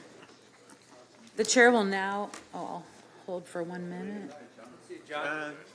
See you, buddy. Just hang around. You can stay around if you want. Thanks for coming by. The chair will now recognize Deputy Treasurer Ketchum for presentation of the financial report. Thank you, Mayor Busher. Treasurer's Report Corporate Fund for the month of May, beginning balance $60,530,550. We took in total receipts of $16,454,791. We had disbursements in the month of May totaling $14,459,515, which left the corporate fund ending balance in the month of May at $62,525,826. The ending general fund balance includes $1,997,870, which is the May ending balance for ARPA money. That concludes my report. Thank you. Thank you. The chair will entertain a motion to approve the financial report. So move, Mayor. We have a motion and a second. Any discussion on the financial report? Seeing none, all those in favor of the motion, please say aye. Aye. Those opposed, nay. The ayes have it. The chair also recognizes the Budget Director Metzger for any questions on the OBM contract report. Are there any questions from the alders? Seeing none, we will move forward with the meeting. The chair will entertain a motion to dispense with the reading of the minutes of the June 2nd, 2026 regular city council meeting and approve the minutes. So moved. We have a motion and a second. Any discussion? Seeing none, all those in favor of the motion, please say aye. Aye. Those opposed, nay. The ayes have it. The chair will entertain a motion to incorporate the pre-council first reading of ordinances into the record of this council meeting. So moved. We have a motion and a second. Any discussion?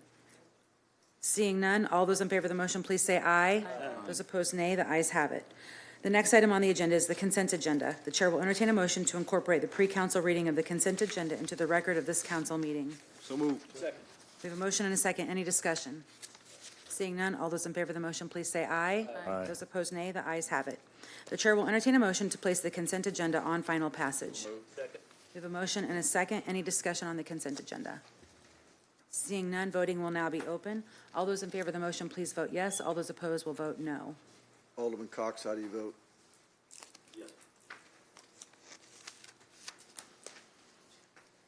Jim? And the motion passes with 10 voting yes, none voting no. There are no items currently remaining or tabled or in committee. The next item on the agenda is item number 2026-284, an ordinance amending the 1988 City of Springfield Code of Ordinances as amended by repealing Section 50.30I of Chapter 50 in its entirety pertaining to high load rate. The chair will entertain a motion to place agenda item number 2026-284 on final passage. Second. We have a motion and a second. Discussion from the alders. Alderman Gregory. Just real quick, Corporation Counsel, thank you for your explanation on the information that we had asked for. I just want to make it clear, when we vote for this and this passes, I'm still able to, me and my colleague Alderwoman Notriano would still be able to entertain a moratorium on the type of data centers that we were referring to, like that just went out in the county. Am I correct in that? That's right. It would go through our planning and zoning process. As And can you indicated. touch on that a little bit, why it has to go through that process? I'm just trying to educate myself. Sure, because it would be a change to our zoning code and, or would touch on our zoning code, and because we're impacting our zoning and our zoning designation and preventing a certain specific use for zoning, it goes through that process. Just like if we were to initiate a text amendment to our code, we can't just change our zoning code. It has to go through planning and zoning, even though the city council can ultimately reject the recommendation from the Planning and Zoning Commission. Thank you. Any other questions, Alderman? No, ma'am. Any other discussion from the alders at this time? Alderman Williams. Yes, real quick, I don't know where the Want director. Scott to come up? Yeah, just Director real quick. Rogers, is that who you want? Yes. Okay. So, whatever you're trying to accomplish, does it require that the whole entire chapter be eliminated? Yeah, if you look at that whole chapter, or not chapter, it's that whole section. Section, Yeah, okay. that whole section's pertaining to that high load factor rate. Okay, so there's no way to accomplish what you're trying to accomplish without, No, because if you take the high load factor out, I you're got still you. 4.5 Okay. cents a kilowatt. That's unrealistic at this time. I got it. Thank you. Any other discussion, Alderman Williams? That's it. Okay, any discussion from any other alders? Thank you, Director. Seeing none, we will now have citizens who have signed up in advance to speak. Abby Martin. Abby Martin. She's coming.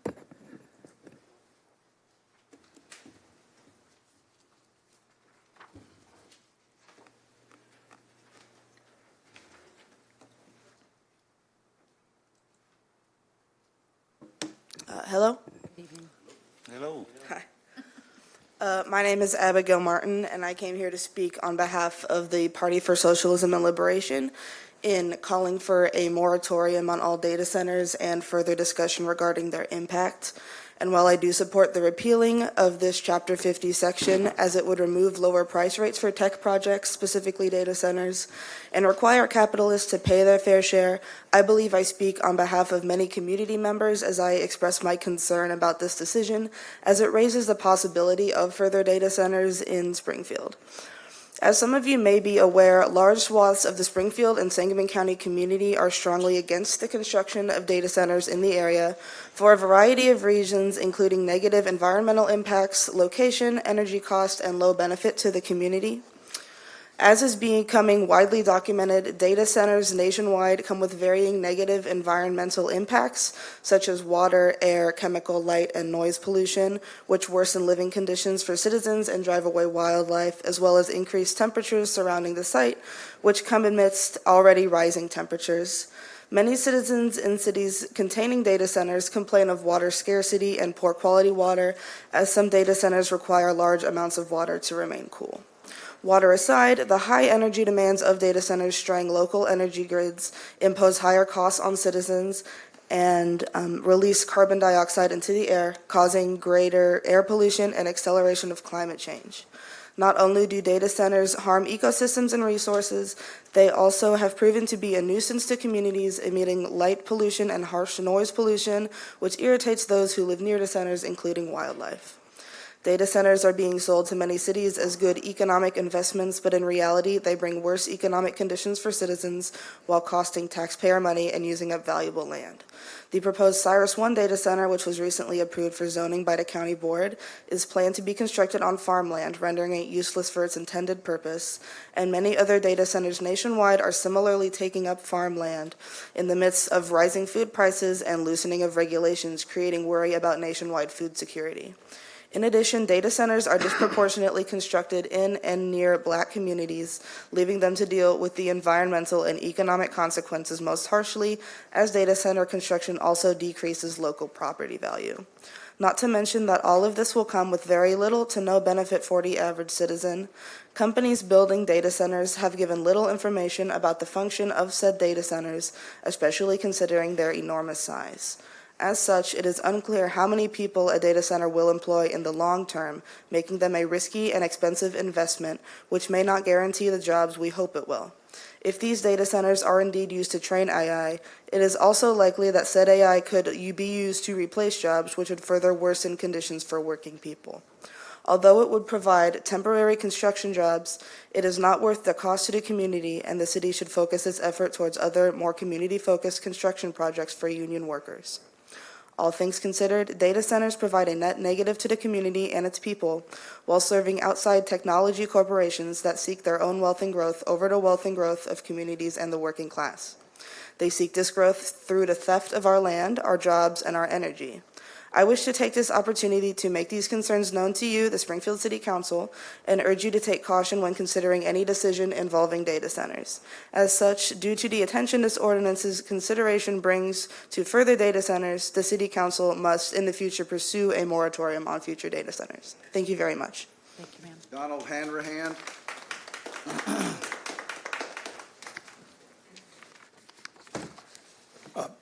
Repealing the generous electric rates for data centers makes sense. It was passed 8 years ago to attract what then passed for data centers.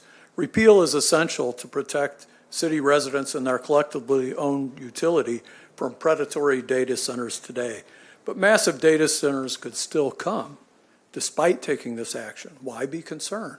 When Batavia repealed a similar ordinance, a data center came knocking within days.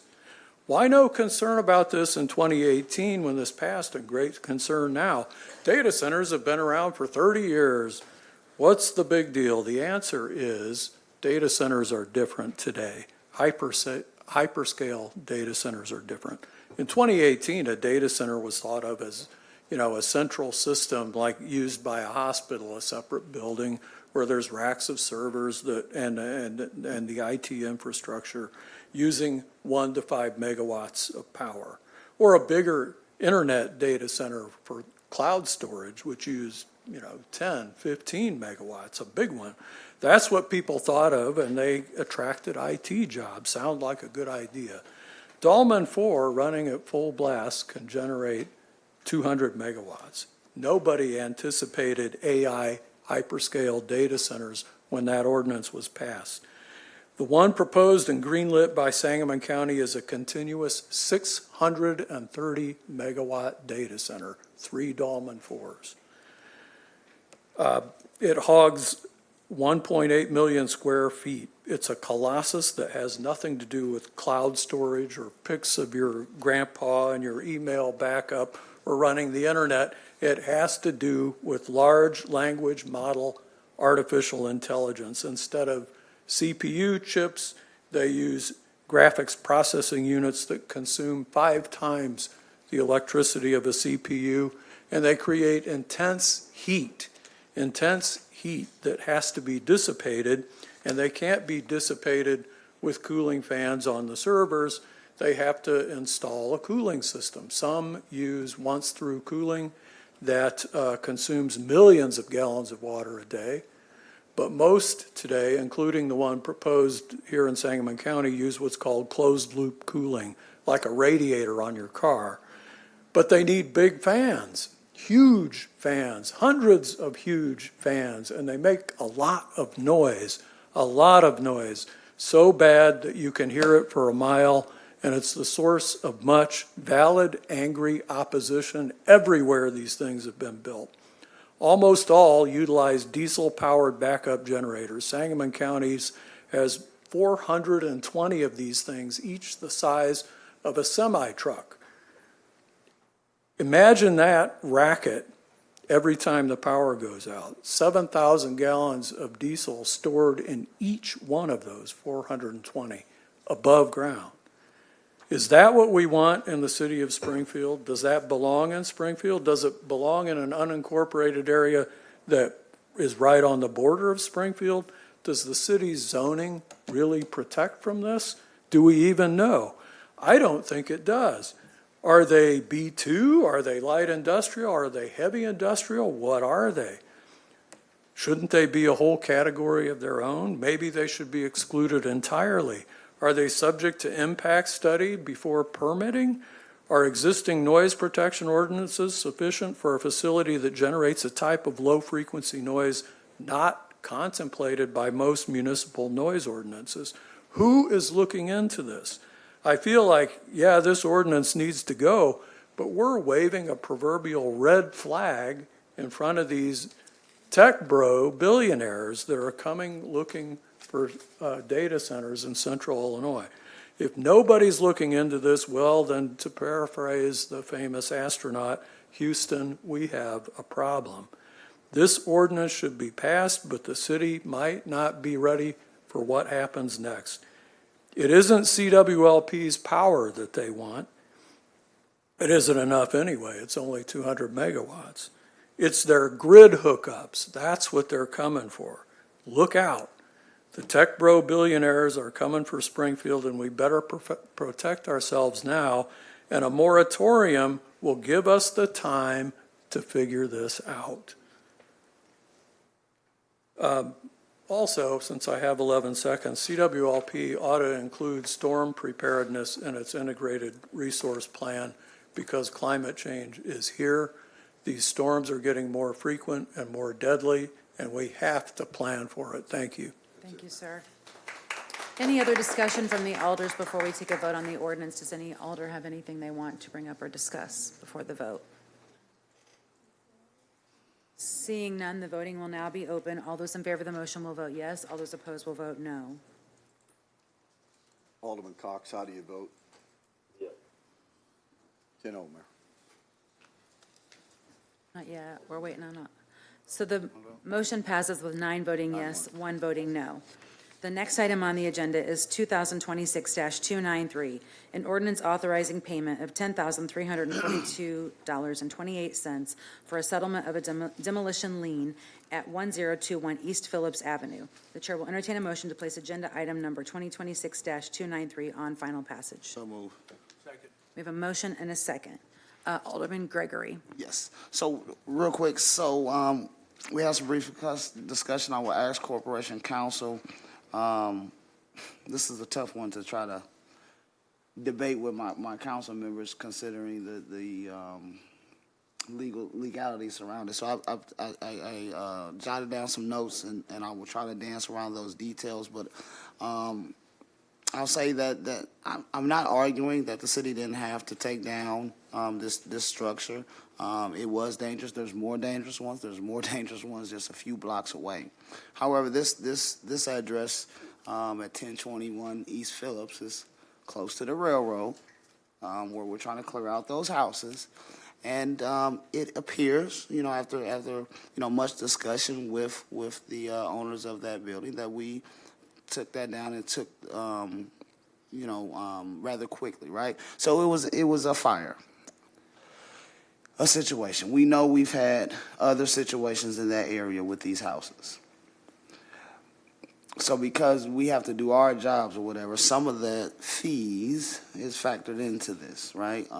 We see that these demos can be anywhere from the low end and to the high end. There's not a set fee for them. We've seen them very, very low, and we've seen them very, very high. This house sold in 2004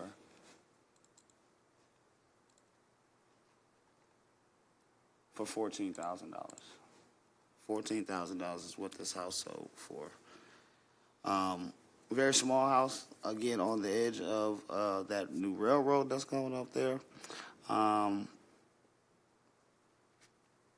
So it wasn't a normal demolition. There were some things that we, as a city, did to take a look at some things. That's what taxpayers pay for, and those things shouldn't always transfer on to the resident or the owners of these homes.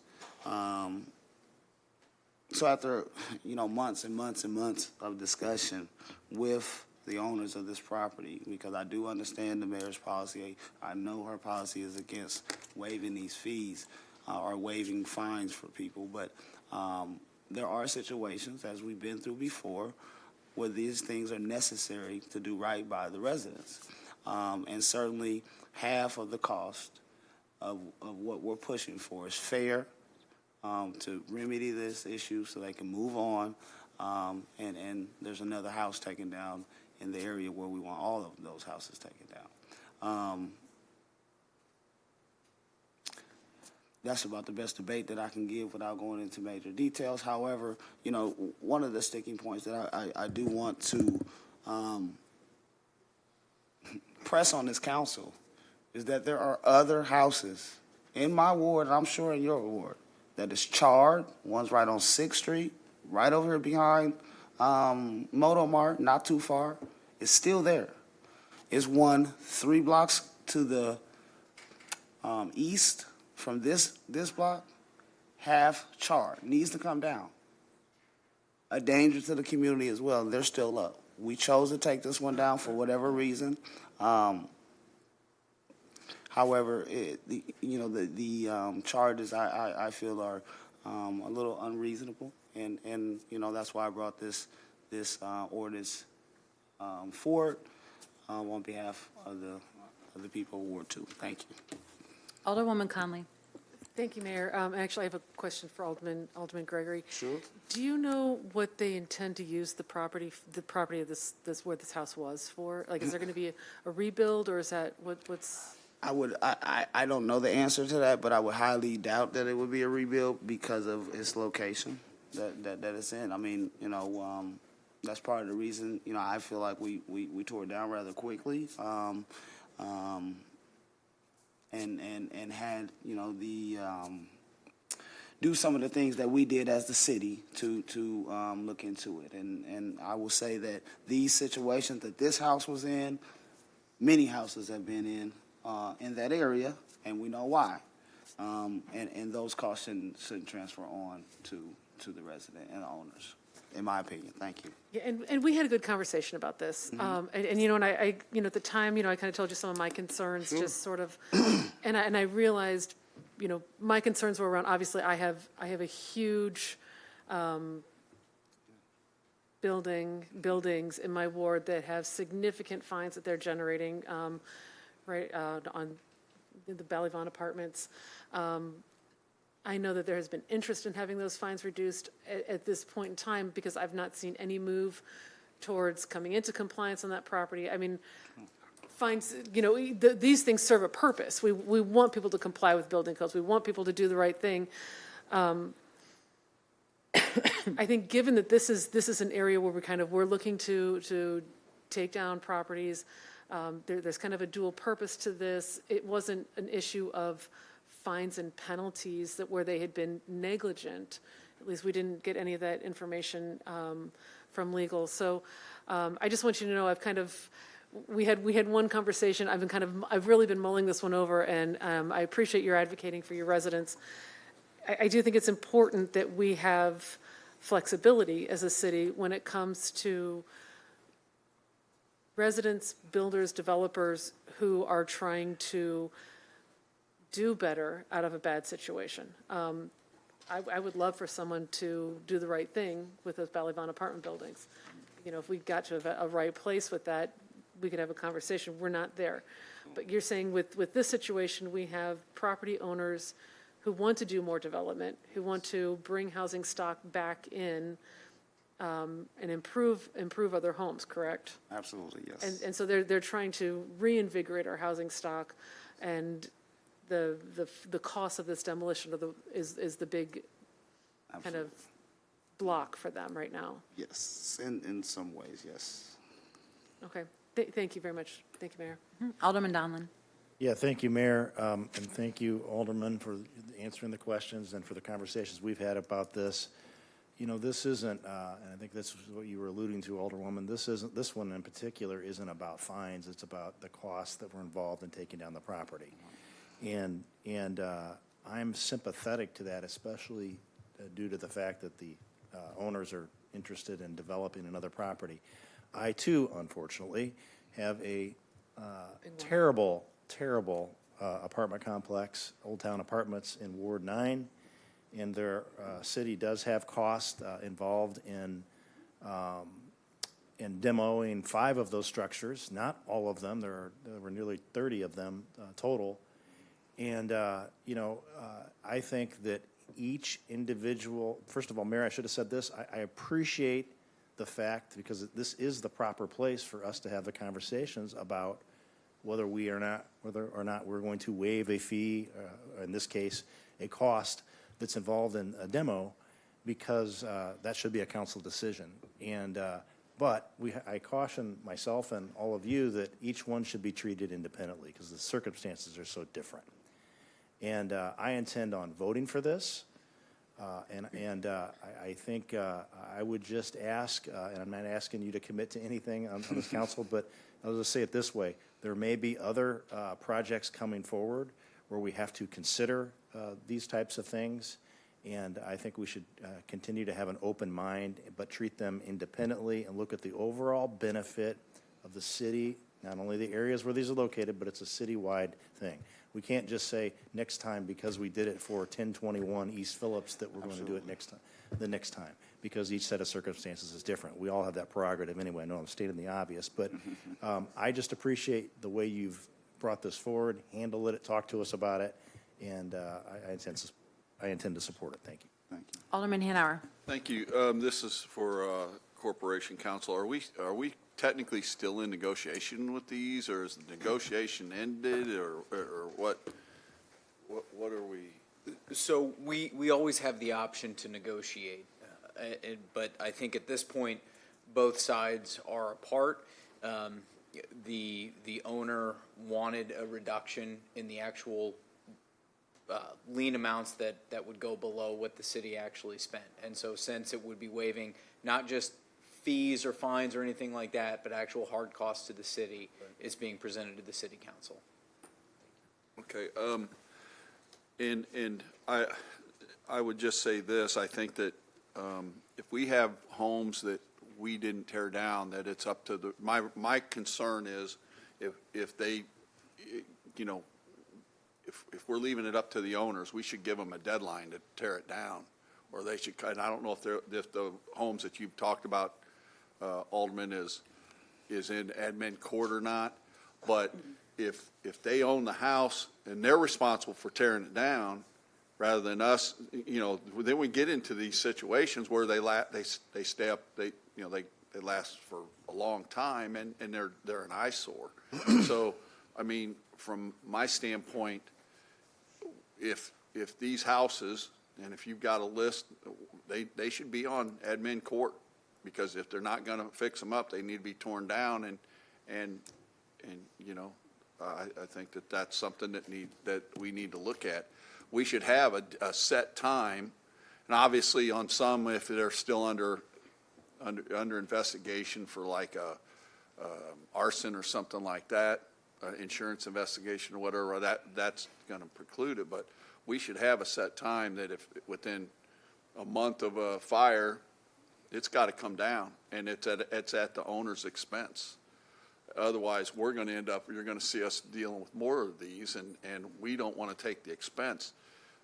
I understand that they don't like the cost, but the cost is the cost. And I don't know why it was more expensive. I read your email today, and I appreciate that. But my concern is, you know, we just don't have the budget to continue to you know, give away things that we don't know that was going to happen. And so I'm kind of torn here. I get what we're doing, but I just don't like the fact that we're you know, and I understand, Jim, that you say that every case is an individual case, but if we do one for one, and then the next guy we don't do it for, are we opening ourselves up for a lawsuit because we're giving somebody something that we're not giving another person? I mean, I don't know. You know, what are we opening ourselves up to? So, anyway, thank you. Alderman Carlson. Yeah, for me, you know, maybe when we have fines and violations, you know, I see that as maybe some more gray area where we maybe have a little latitude on those fines violations. For here, you know, and Greg, I appreciate the email earlier, but, you know, yeah, the cost is the cost. I mean, this is what it costs to tear this house down, and I just see that much different than fines and violations. So for that, I'll be a no vote, so thank you. Alderman Gregory. I just want to, the situation in this, though, Alderman Hanauer, I know Alderman Carlson not going to vote for this, but I do think I can talk with you. So the difference in this one is that it wasn't a house that was burned down or anything like that, or in danger or anything like that. It just caught fire up by the 11th Street tracks. There were some things that we had to do from the city side to make sure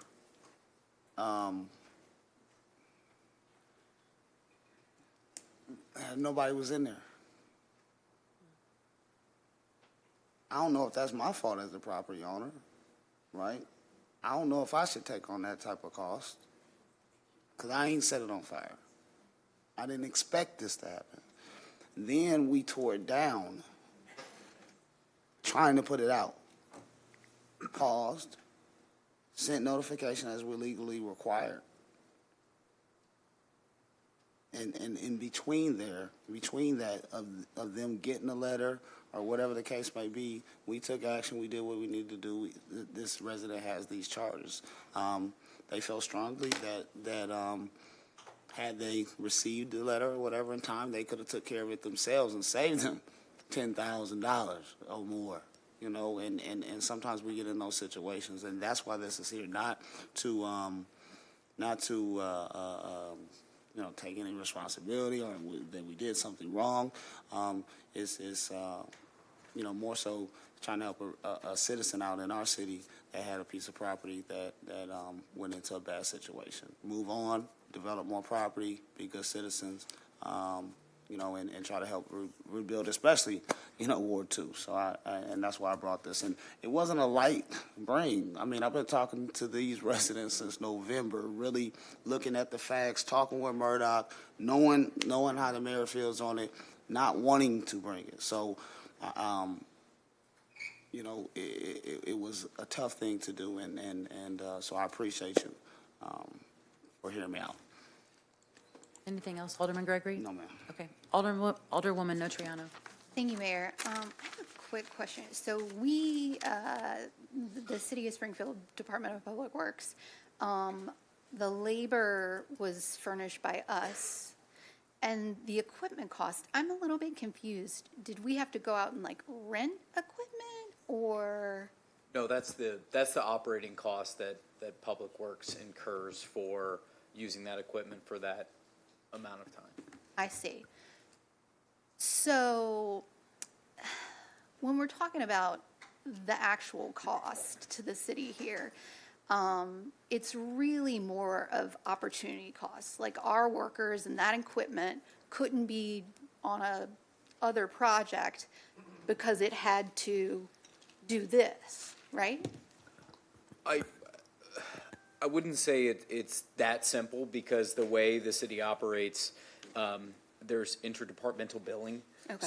So those charges would act, if CWLP needed a Public Works crew, then Public Works would bill it at that cost to CWLP. So it is the opportunity cost, but it's also what we pay each other to use, what different departments pay each other to use those crews. Sure. And I understand that. I do appreciate that. And I guess that makes me even more comfortable supporting a reduction in this cost as opposed to the full price. I intend to support this.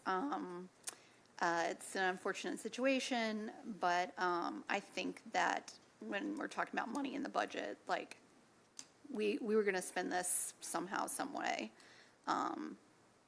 pay those workers, and so on and so forth. So, thank you. Any other discussion from the alders? Alderman Williams. Yes, Mayor. So, I'm along with Alderman Donlin a little bit, that each case merits its own understanding. When I first thought about this, I thought about my Popular Place, over the years. Now, I don't know how many fires now Senator Turner had, but I know when I became alderman and Popular Place was still taken, similar to what you guys are going through with big complexes. I had 4 fires. 4.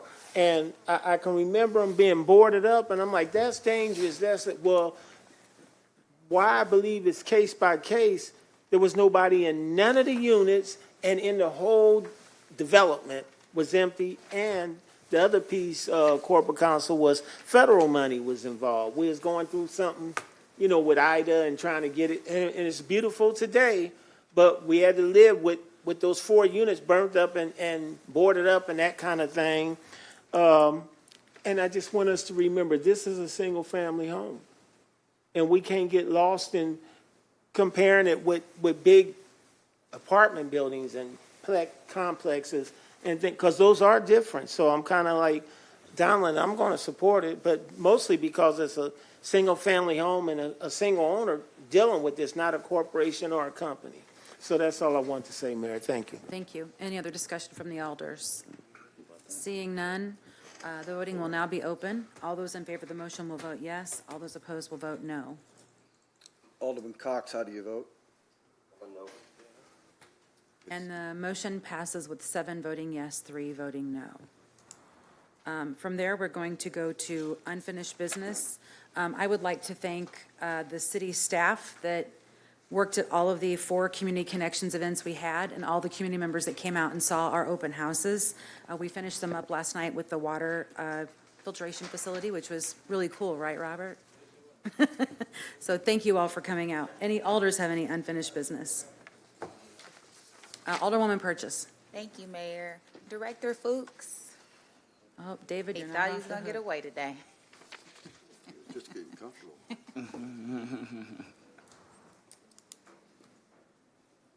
Come on, Dave. So, Director, as everyone has echoed, thank you to all of our employees for putting in a lot of man hours as we approach tomorrow. I did have a few residents that I just wanted you to educate, and I'm sure this can be good for the entire council. So, a tree that's in the easement from the sidewalk to the curb is considered the city property, right? Correct. And if the storm has knocked over, I call them the grandpa trees because they're huge and they're so old, knocked it over, but it knocked it over into the resident's yard, is their responsibility. And if it knocked it over into the street, of course, it's our responsibility because traffic can't, move as according, correct? I would, if it goes into the street, absolutely, it's our responsibility. And our standard practice, our policy since I've been here, if a city tree falls onto private property, the process needs to begin with the property owner reaching out to their insurance company, and then we proceed from there. And the decision is made as to whether or not the city will remove it or a private contractor. Okay, yes, I had 3 residents, and I'm seeing more of this on social media and thought that it would just be a good forum for you to be able to just explain it. They are asking for a letter to be able to share that the city is saying it's okay for them to remove it, and just the understanding for education purposes that when trees are in the city easement from the sidewalk to the curb, whose responsibility is it? As I said, since I've been here, the policy is that if a city tree goes onto private property, the property owner should reach out to their insurance company and begin that process there. And then it goes into the realm of the attorneys, and Public Works takes a step back, so. Got you. Thank you so much. And is there anything that you would like to share as we step into tomorrow? I know I've been sharing information about our crews coming out, helping my neighbors drag branches down to the street on 6th Street, so you're pretty heavily loaded over there and ready for pickup. Well, it's been a very, very active week for Public Works, as it has for my colleagues at CWLP and the police department and the fire department as well. These are dangerous conditions when we have high winds and we begin to see limbs coming out of trees and trees coming down. It's really dangerous, and the forecast that we have for tomorrow is some very, very high winds. So I would suggest that folks, when the storm begins to show, seek a place of shelter and wait until the storm is over. We do our best to clear the public way, that is as we get the calls from the police department, the fire department, and from the public, we bring in a supervisor, and they, with the forestry unit, they begin inspecting the calls that we get and prioritize them. Certainly, if it's on the right-of-way, if it's on the pavement, that takes priority. Certainly, we're concerned about limbs over the sidewalks, and then we work back from there. So we brought crews in on Wednesday night. They worked all day on Thursday, and we brought them again on Thursday night into Friday morning and late Friday. We had overtime crews over the weekend, and we have worked overtime the last 2 days, and we expect we'll be working overtime the next couple of days. Even bought some new chainsaws. We're gonna need them. And for those who don't know, I heard the mayor saying the severe numbers, severe 4 is? 4 out of 5. 4 out of 5. Yeah. I mean, it's common sense to know you hit 5, you really extremely. Yeah, we're in the season. I saw something the other day. that Illinois leads for the occurrence of tornadoes. Above all of the 50 states, we've had over 100 since the first of the year. We were number one last year. We were number one last year, too, Illinois. The derecho was a level 3 of 5, in case that puts that in perspective for you. Yep. And just wanted the community to know, thank you. Thank you, Director. Thank you. Thank you very Alderman much. Gregory, do you need director also? Well, you can stay around for a second. I might drift his way. But so I think that the tree on our city thoroughway, whatever we want to call it, I think that presents us a real problem that we have to think about going forward, right? Because there's a citizen, a elder in our ward, had a big tree fall her way. Now, it didn't go through her window. It didn't damage the house. She did let her landlord know, homeowner know. Mm-hmm. Well, it went from Thursday, and me and my constituent had to cut that tree up. They never came and did anything with it. Now we're back at another storm. If we leave that tree there, I mean, no telling what's going to happen, you know. So we removed it for her safety and stuff like that, but it's our city tree. I just say that process may work in some other areas, but that is a difficult, and this ain't even for you, this is for Murdoch on the policy and what we can do to change that, because I think that we have to have a process where we're cutting through all this stuff for the sake of the residents and the sake of safety for people. We know we have bad landlords. We know we have bad, horrible property owners. You know, people have left houses and things. So, and we plant these trees. You know, we're all about it. I'm all about it. I've learned a lot about trees.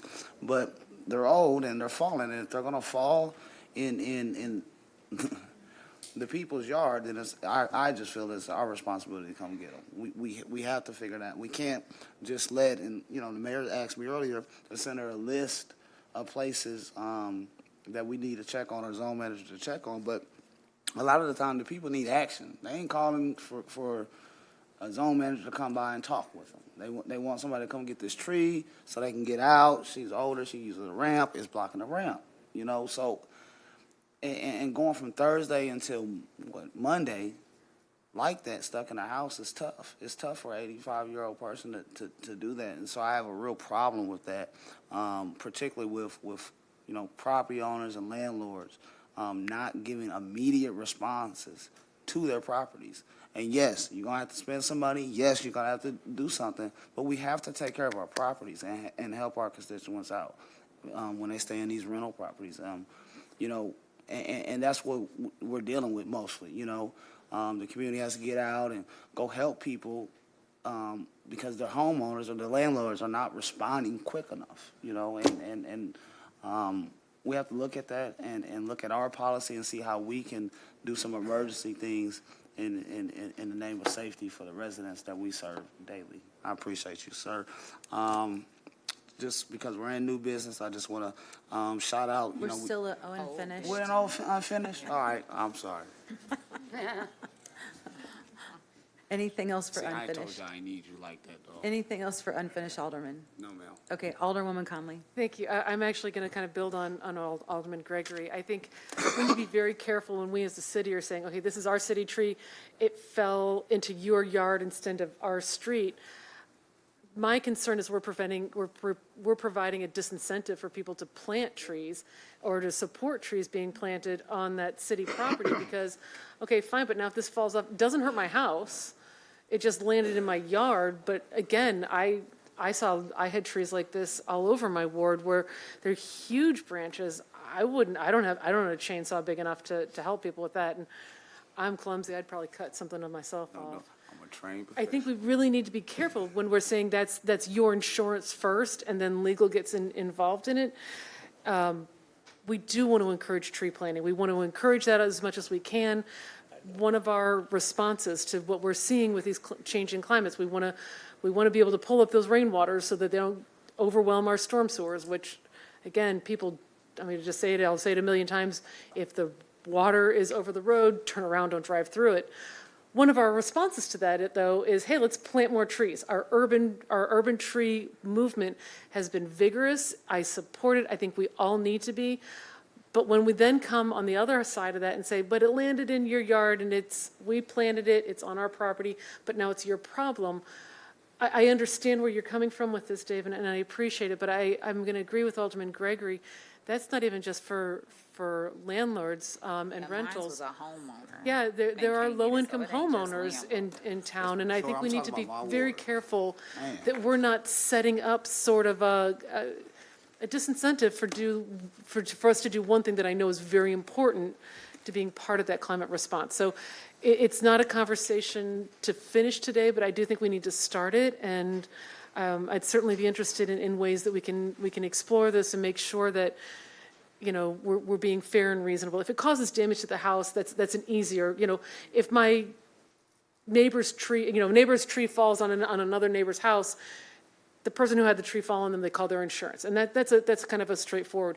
If it just lands in your yard, but you're blocked and you can't get in and can't get out, I would be really careful that we're not creating more obstacles for people to want to have trees in their neighborhood on the city's property, because that is a priority for us. We've been doing a great job with it. I appreciate it, as long as they're not sweet gums. But, you know, I agree with Alderman Gregory. That's not just a one part of the city issue, and I want to make sure that we are very careful how we handle that. And I know you have a lot on your plate. I just want to add a little bit more to it so that you can commiserate with Public Works and CWLP. I'll meet with the director. Absolutely. Thank you very much. And I don't know that question had been posed from anyone from the Public Works to the Corporation Council, so thank you. Yeah, we just need to kind of keep that open as Yes. an option. Thank you, Mayor. Alderwoman Purchase. Thank you. Director Fuchs, you had mentioned that if it did cross the sidewalk, because I have a homeowner, and it's $5,000 for him to get this tree removed because it's so old and big, and he doesn't have anybody else to call, so he's working with the insurance company. But if it's covering the sidewalk, could we potentially help? Because that is, you know, dealing with people being able to walk. We can take it off the sidewalk. That's our responsibility. Okay. So I would, and then I would encourage what you just said, Alderwoman Conley, because he is totally discouraged from wanting a new tree in his property that he owns, because he's like, what if this happens again and it grows over time? So I think that is an issue and something that we should take a hard look at. I stand at the ready to have a discussion with anybody about any issue. Thank you. Thank you, Director. So that ends old business. Now we're on to new business. Alderman Gregory, do you have new business? Yes, I just wanted to, well, I guess this was old business, but Juneteenth, of course, is Friday, but over the weekend, Juneteenth did celebrate Juneteenth, and they'll finish it off Friday. It was a wonderful time. A little bit of rain here or there Saturday, but Sunday, supposed to be rain. You good to go, big bro? I don't want to do you like that. A little bit of rain was supposed to come Sunday, but, you know, as they had a good time with church, the rain held off Sunday, and it was beautiful. They did kick off the in-season tournament, so to speak, to the midnight basketball at Juneteenth, and it was really, really exciting to see not only former high school stars come back and play who've been on to college and not playing anymore, but just your common folks, you know, out there playing. It was a good time. Solid Ground Solutions did an excellent job with that, as well as the organizers of Juneteenth, and they will kick off their first official game Friday at 10 o'clock. The whole goal of this is to give 18 to 30-year-olds something to do, and each Friday we do plan to add things to that, like have Express come in and offer jobs and health professionals. And this is Men's Health Month, and, you know, information about prostate cancer and things of that nature come in on each Friday night, as well as some food and some good things. So they'll do that 8 weeks throughout the summer. They'll end it with a playoff and the championship similar, and hopefully we're able to add some surprises at the end of that. But it really, really was good, to see that and see all the people who came to watch those young men. And it was a good night. So it'll continue, stop through. It'll be held at the Salvation Army. They've been gracious, ever since they've ever been in that building, but they continue to do that. So I appreciate your time. Thank you. Thank you. Any other new business? All right, citizens that have signed up to address the council. Danielle Webster. Danielle Webster. Okay. Dr. Roxanne Casey.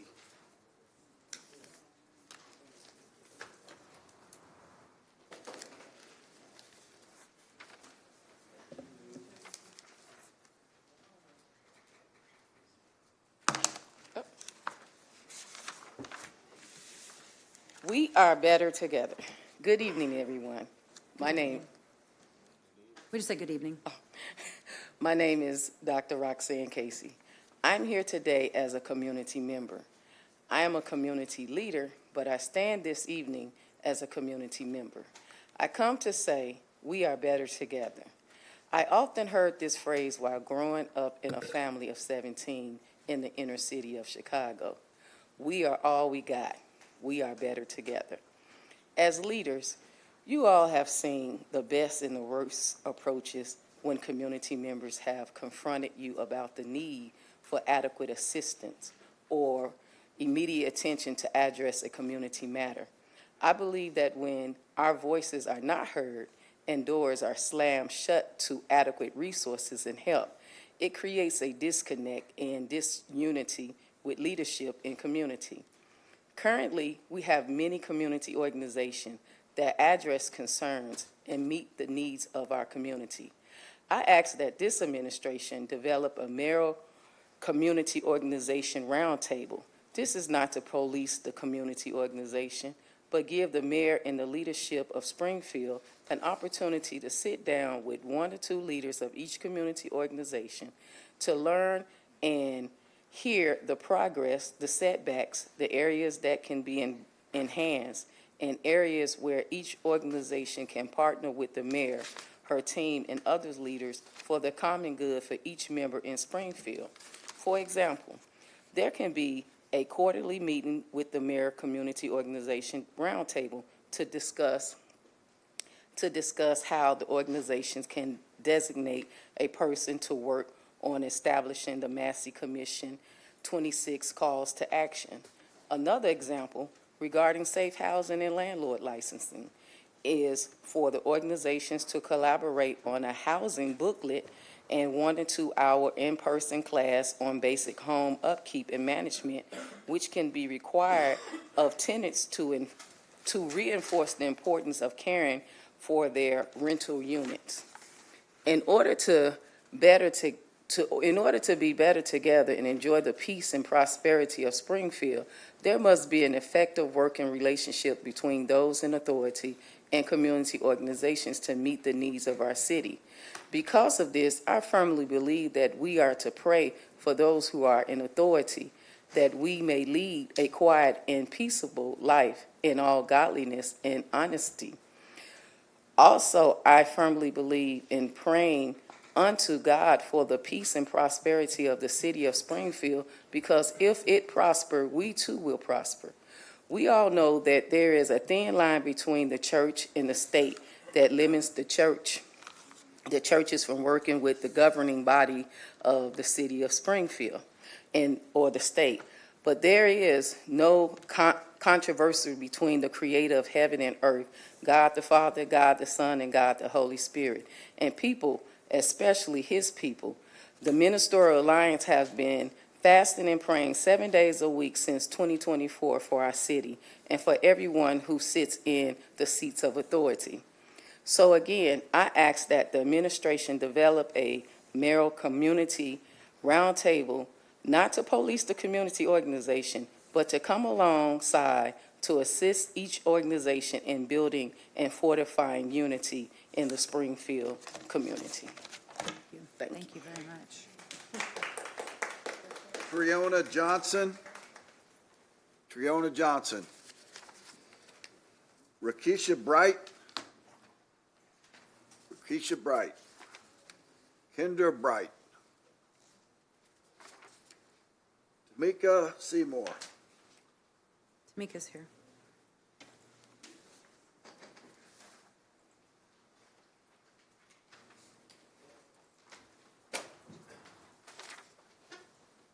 Good evening, everybody. This is a statement and a question. I'm gonna start off with safety. Y'all said something about last week about bicycles. Is that right? About bikes riding on sidewalks, and they should be right on streets. The safety is on to speak about not myself, but all bicycles. I ride my bike on the sidewalk too. And when I ride my e-bike, I ride it on the road. You have to look at people that be in them cars. When we sit up there and ride our bike, we can't look behind us. Some of us got mirrors on our bike, some of them don't. And when people be sitting up there blowing their horns, we react to that. How many times you've seen people get hit from the back?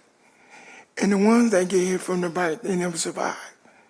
They dies from trauma, brain. And then they don't stop. They run them over. Why you think we have to think about ourselves when the police is not doing their job? When they're not controlling the streets where most of the bikes ride? The biggest crime rate in bikes. You got a kid got hit. Do you think where he got hit from side on the back? Because sometimes when I ride my bike, I take over in the middle of the road. And knowing that's illegal, we're supposed to be close to the curb. When you got people flying across us, not scooting over like they need to, just come over just a little bit and then sideswipe us. That's a danger. And we have to re-look at the laws of the city for the bikes. Because every time I'm riding, people come past me, cuss me out, and get on the sidewalk. People blows, instead of just honking once, they hold down. And I gotta remember, if I hit my brake, what would happen? Why you think I ride my bike on the sidewalk? It's not a choice. It's about safety. Look at the laws, come up with a better solution, and let the officers control the streets.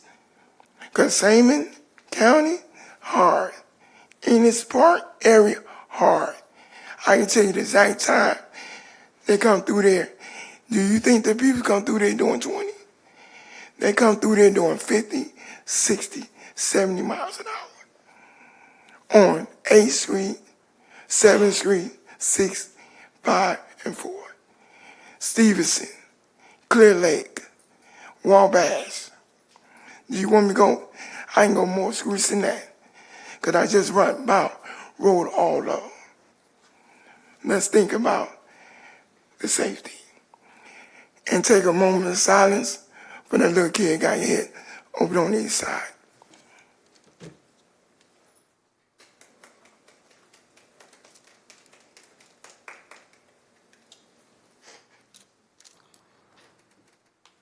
Dr. Jim Applegate.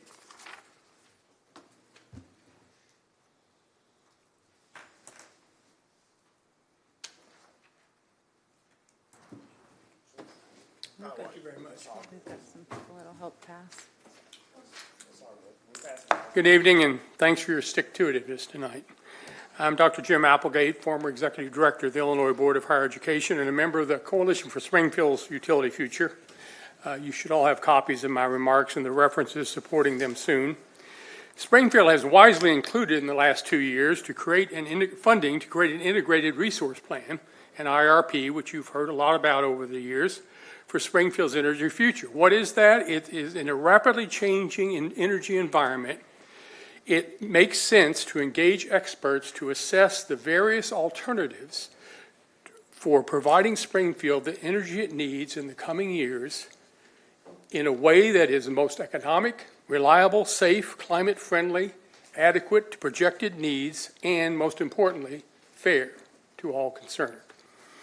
As the IRP process begins, the Coalition for Springfield's Utility Future urges CWLP, and we met with them earlier this week, and the council to include a strong public engagement plan that employs expertise to ensure broad public support for whatever plan we come up with.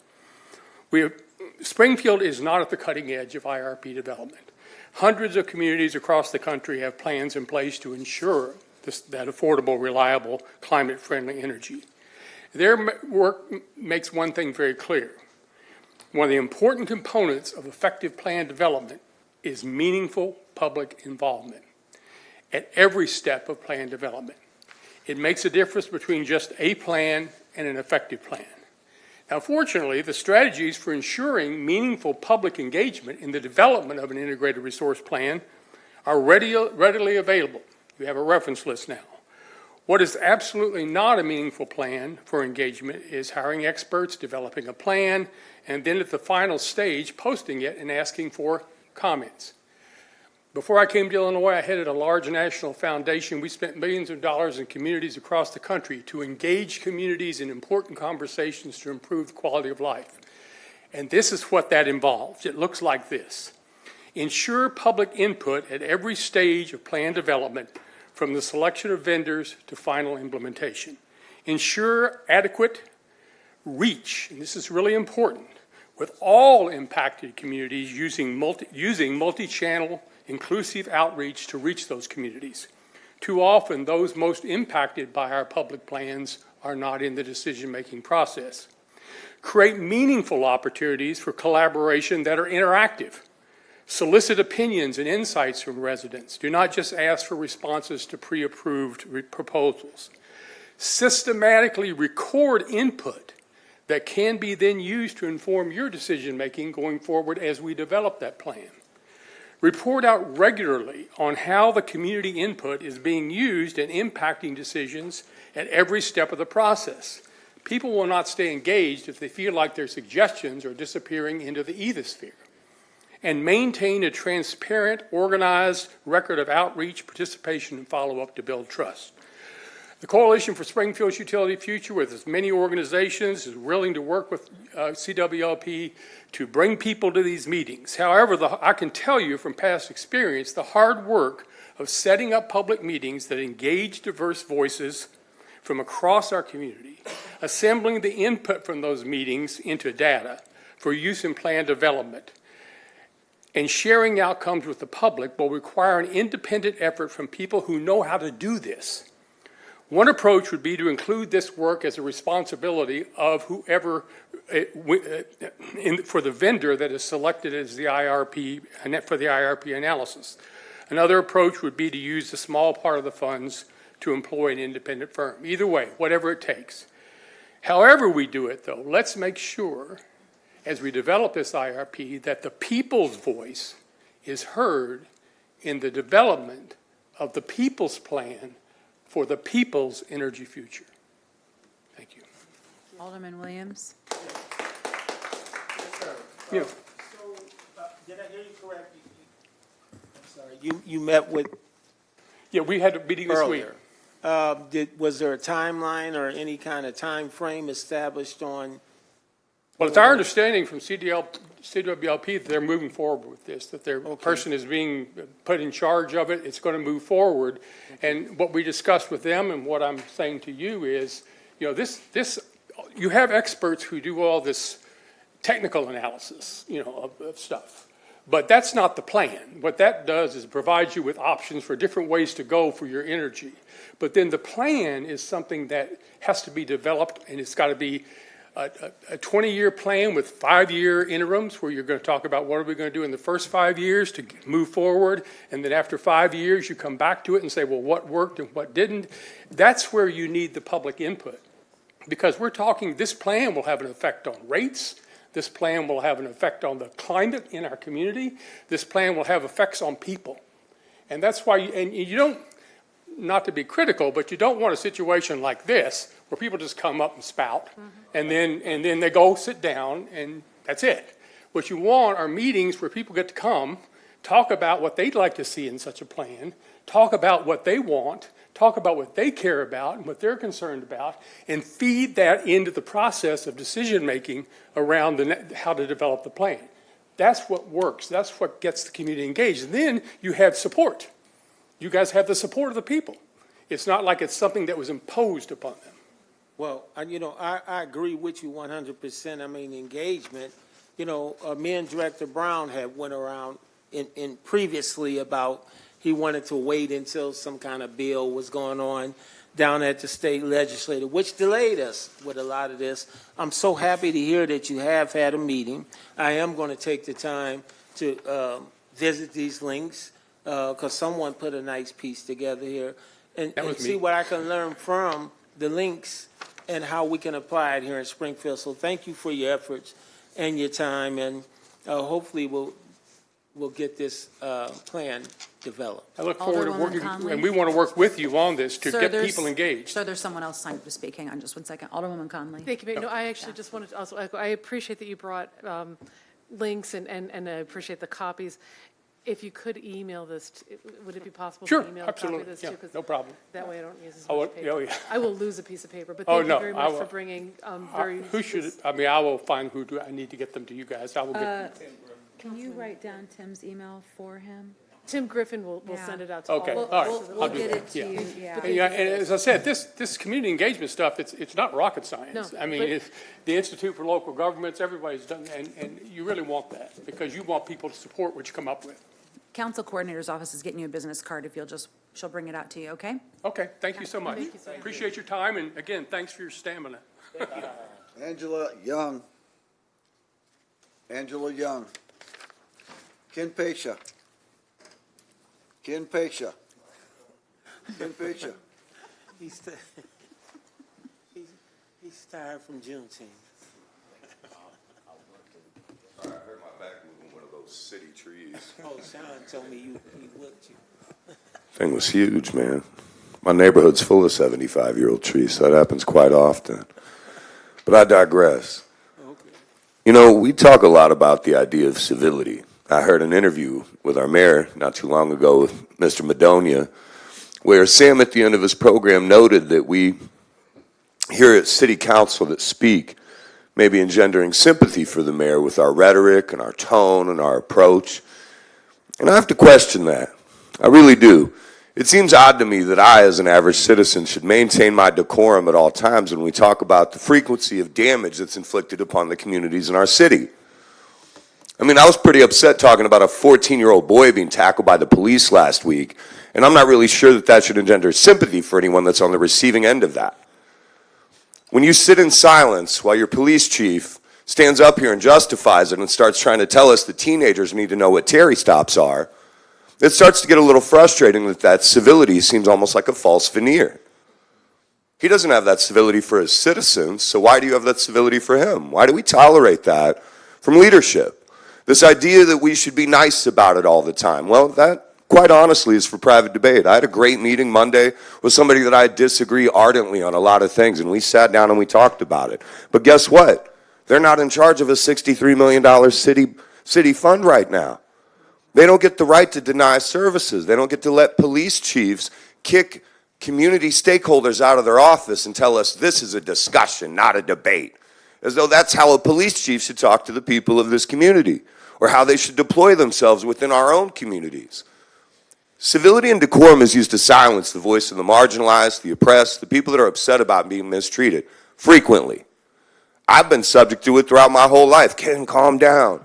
Ken, be reasonable. As though I was picking up things and throwing them around the room because I dared raise my voice in a way that made people uncomfortable. Well, I mean, I have news for you. The hard things don't come out easy. If somebody's ever telling you about how hard and horrible things are, but they're maintaining their decorum, know that that takes more energy than you can imagine. To have suffered through kind of the indignity that people go through on a regular basis due to the kind of things that happen in this city from places like the police department or city programs or the lack thereof. I had somebody on the mental health board shocked that there's no sort of shuttle from downtown to the unhoused shelter. Now, you can put that on them if you'd like, but right now if I encounter somebody unhoused downtown and they go, how do I get to the shelter? Better beat feet, son. You better hope that bus is running. I better hope it's not raining, snowing along the way. You better hope nobody accosts you. But how large is the population downtown? How large is the populations elsewhere of the unhoused? I mean, we have a mental health board that's going to be imbued with how much money, everybody? Does anyone know? Has anyone looked? Has anyone been paying attention on the city end of that? Because when we talk about Sangamon County and who is Sangamon County, I appreciated that earlier because it is Springfield. So when we talk about a mental health board that's going to get a $16 million budget, where's the city representation in that? We made sure we were going to get only one of us on a board that was going to control a whole chunk of downtown, but a $16 million budget for mental health care. Where's the suggestions for that from the city? Are you guys putting anything together? Have we put together anything about those Massey Commission CTAs? Because we could actually confront a lot of the harm that's happening around here by listening to those people and employing those kind of things. It's just frustrating that I see a police budget that continues to grow exponentially. New weight rooms, new shooting ranges, new Bearcats. I mean, what else is next for them? That $1 million, as I've noted here at council previously, can be used in a variety of ways to help people. But when people come here upset and angry after dealing with the kind of outcomes that they're dealing with, which go beyond just the inconvenience of losing your power for 3 to 4 days, because where's the food going to come back from? How do you get ready for work? I mean, these aren't just inconveniences, they're indignities. They're the kind of things that make people suffer. And when we talk about suffering and we confront it with civility, it makes it seem like you don't care. Emotion comes from a place of deep, deep care and concern and hurt. So when we talk about people getting sympathy because the people that come up here and speak aren't nice enough about it, you're trying to silence the voices of people who are largely marginalized, ignored, overlooked, or in the case of someone as lucky as me, who's made it at least slightly out of that, I'm here to represent those people. So if you don't like the way I'm talking about it, maybe you should listen harder to the people that do come up here and talk about it nicely. Because it seems like the city isn't listening. Your time Thank is up, you. sir. Regina McGuire. Regina McGuire. James Meister. I'm a nice guy for that.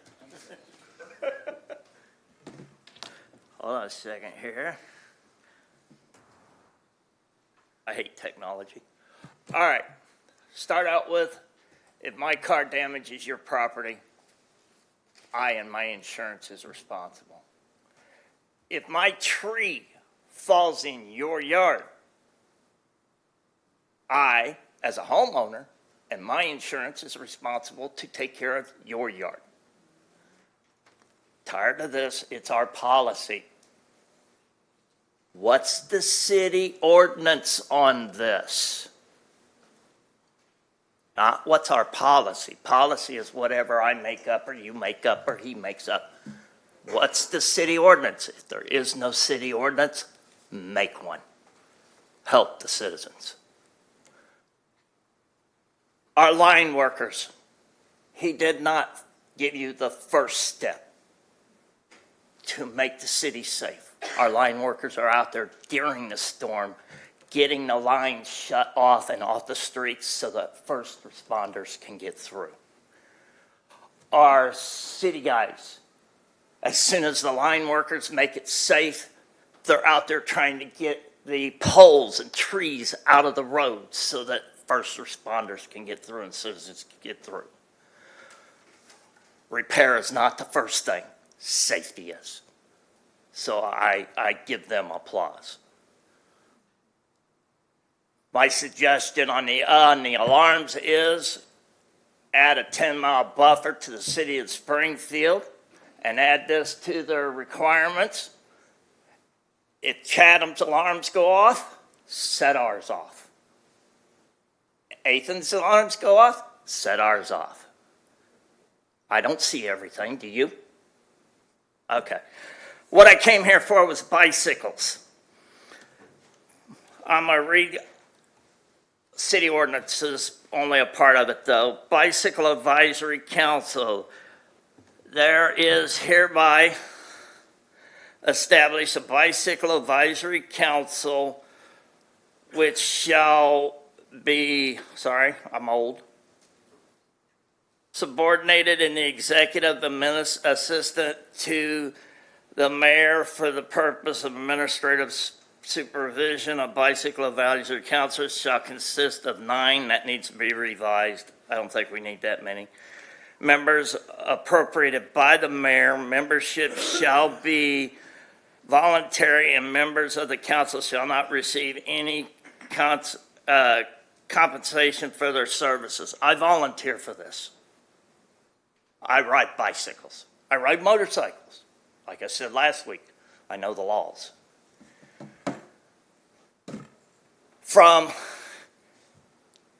Carpenter to South Grand, from 2nd to 9th. City ordinance says no citizen shall ride a bicycle, skateboard, or scooter, or anything like that on the sidewalks. You must ride in the street. The rest of it's based pretty much on state law. Bicycles in the street follow the same laws that a car does, with certain tweaks.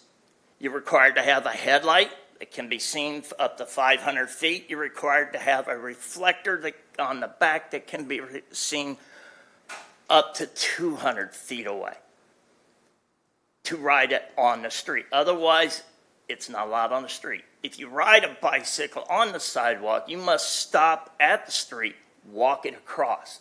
These are state laws. These are nationwide, pretty much. But they're state laws here in Illinois. The speed of a bicycle is 20 miles an hour or less. Anything 20 to 30 miles an hour is considered a moped. We have moped laws. Must be licensed, entitled, and insured. We have all of this. The police are underfunded and say that they don't have the time to enforce it, that they're not going to do anything unless you actually call and complain. I say we need to revisit this ordinance. I say we need 1 citizen and 1 police officer and 1 high school student for the mayor to appoint to run this council. And again, like I said, I volunteer for this so that we can give you guys proper guidance on what bicycle laws, regulations, and maybe help bicycle people in Springfield. Thank you, sir. Any questions? Hewitt Douglas.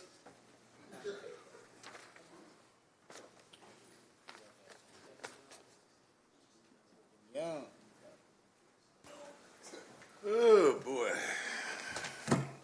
Thank you for letting me come here, Mayor and City Council members and the citizens of Springfield. I told the clerk I wanted to talk about 3 things. City of Springfield, racism, which is about hatred, and then, of course, about Lincoln Tower. I'm not here to cause any problems. I'm one of the people who can yell, curse, jump up and down, fall out, have a fit. I don't do that. I'm a regular kind of guy, just like you. I was born in Cook County Hospital. For those that know Chicago, just about everybody from the west side or the south side was born in Cook County Hospital. I was raised partially in Chicago and then in East St. Louis, Illinois. I'm an Illinois boy. Went to school in Wisconsin, but I came back here. Because the city of Springfield, from what I see, not a bad place to live. Got some problems. But we all live together here. I agree with most of the folks that have come up here, especially about that police chief. I'm sorry, Mayor, but it ain't personal. But when you won't talk to somebody just because you scared of him and you got a gun, well, now I want to talk about that issue, racism. I went to a conference this summer, and just recently, and hatred is a major problem in this country. Well, actually around the world. We treat each other like we don't like each other. We don't speak, we don't talk. I mean, Southerners say that, you know, they speak to everybody. Northerners, they just stick their nose up in there at you. That's what they say. When I first came to this town, they told me Springfield is like Mississippi. I found them to be true, because I've been to Mississippi. And some of the same hatred and problems and difficulties that we have in this country need to be dealt with. We have a war on racism, a war on poverty, and a war on drugs, and a war on this. Why don't we have a war on racism and hatred? We got to get rid of this. We got to really learn to listen to each other and try to pay attention. Y'all do a pretty good job. I would say this council, y'all listen to me. I don't know if y'all listen to other folks, but y'all at least listen to me, and I appreciate you. Every one of you. Even those of you that don't like me. And I know somebody don't like me on this council, but I don't give a hoot. You know, they said, you shouldn't go up there and talk about racism and hatred. Well, I'm sorry. Racism and hatred has been on my mind for a little while now. And it's time for us to stop bickering each other and learn to love each other. I'm not going to do like these other folks and tell you about the Bible and all of that, because that ain't important. Love of each other is important. Lincoln Tower. We got 2 elevators now. We happy, except when the one of them go down, we wonder what the hell happened to the new elevator. But we got 2 new elevators. Third ones they're working on. I thought today that they had finished it, but I said, no, they ain't painted the door, so they can't be finished yet. Underground parking's still a major problem. I don't understand, legal counsel, why you can't make their butt, I started to use another word, make their butt move on letting them. It's about 40 spots underneath that building. All they got to do is change the entry that's an exit now and make it an entry exit, just like they do everywhere else. Trying not to curse, Lakeisha. And let us, not me, because I got a spot, but I'd love to be underground, away from the elements, because where I sit now, I got bird doo-doo on my car, and, you know, I don't appreciate it. I pay a lot for that car. And realistically, they could do that. Can't we make them do it? I'm going to keep talking about it, though. And I appreciate y'all listening to me. Thank you very much. And Juneteenth was fun. Yes, sir. I was a marshal out there. Yes, sir. Oh, man, I had to control them. I need a cattle prod. That's what I need. Thank you. God bless. Thank you. Michael Lopez. Excuse me.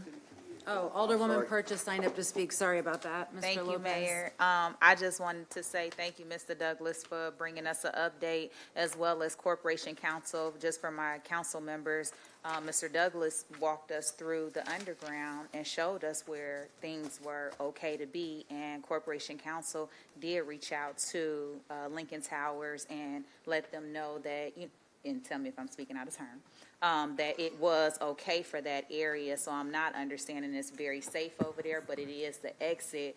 And as we're approaching challenges with another garage that some of these individuals use, and are women who have to walk through these alleys that's dark to go back to their to their place that they live in Lincoln Towers, I'm hoping that we can do another push. Yeah, I'll follow up on the status of it and let you know. Thank you. Thank you. Thank you, Mr. Lopez. Good evening. My name is Mike Lopez, Village of Jerome President, and some people say I shouldn't be here, but I want to be a good steward. I want to express my deepest gratitude to Mayor Busher, staff, and her various departments, and the alder persons on this dais. They helped us out a lot last week, even though we have a different jurisdiction and governmental boundaries that divide us. We get united during storms, and as the former mayor Jim Donald's boss, Mayor, God rest his soul, Mayor Tim, said, "We're one Springfield. We're not separate people." When we had a tornado, and he said the day after the tornado in March of 2006 that the barrel hit at 4:10 p.m. as he was drinking a beer. But basically, I want to express my thanks to Mayor Busher because she helped me out a lot. Had a number of people that were trying to assess the CWLP database outage map, and they had some difficulties with that. She explained to me about the smart meter. It's been discussed by your director. I hope that will go to fruition sometime in the next few years because it is some frustration. Thank you for your cooperation. We did get those resolved. My concern is tomorrow. I will share anything on Facebook and the village's Facebook from the city. I've been following Facebook and looking at my phone, and there's also a number of businesses that already are canceling work tomorrow and adjusting their work schedule for safety. And a guy by the name of Ryan Hall, who's a 1.1 million followers, has said on his Facebook page within 2 hours ago, said, Springfield, you better watch out, to paraphrase it. We're right on the bullseye. And I know that Reed Trimmer is supposedly being in town tonight. That's what I was told. One of the other chasers for storms. Don't know if that's true or not. But basically, I just want to say thank you. We have to work together. We have over 1,000 residential units in Jerome, houses, businesses, structures. And we had some very little damage, but I'm concerned tomorrow with an EF3, as they're saying, that will take roofs off, damaged structures, overturned cars. And I'm very concerned that we may have a loss of life or injuries. In 2006, we had one person in Springfield that injured their limb and had cut a finger, and that's all we had. Also, I want to express my thanks to Public Works Director Fuchs. I talked to him on Friday morning. He directed me to a group of Southwest Baptist leadership relief team. They will be helping us in Jerome in the next 2 weeks to take care of debris in that. Also want to thank the police department, fire department of Springfield. They assisted us when they could with some medical calls. It was very gratifying. All my concern is preparedness and the siren activation. I think it's a farce. I know we have protocol, but we got to work together. I didn't get a text from any weather advisory, but I got a text that I had to go to Scooters to get a free coffee the next day about the same time.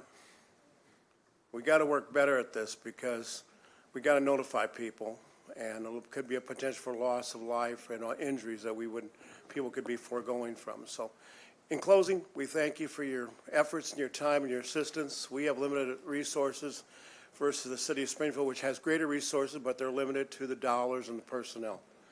Our thank you to Alderman Carlson. I did reach out to him on a couple of things, and he said, I can't get you answers right now, but we'll work on it. But thanks for your staff, for your openness, and we hope for the best tomorrow. Yeah, and thank you for reminding me, Mayor Lopez, we should also ask everybody to remind their neighbors or talk to your neighbors about the upcoming storms in case they are unaware. So thank I'll you. be safe, and I'm going to get home before sunset, maybe. Thank you. We'll go talk about that later. Thank you. Motion to adjourn? All those in favor? Those opposed? The ayes have it. Mr.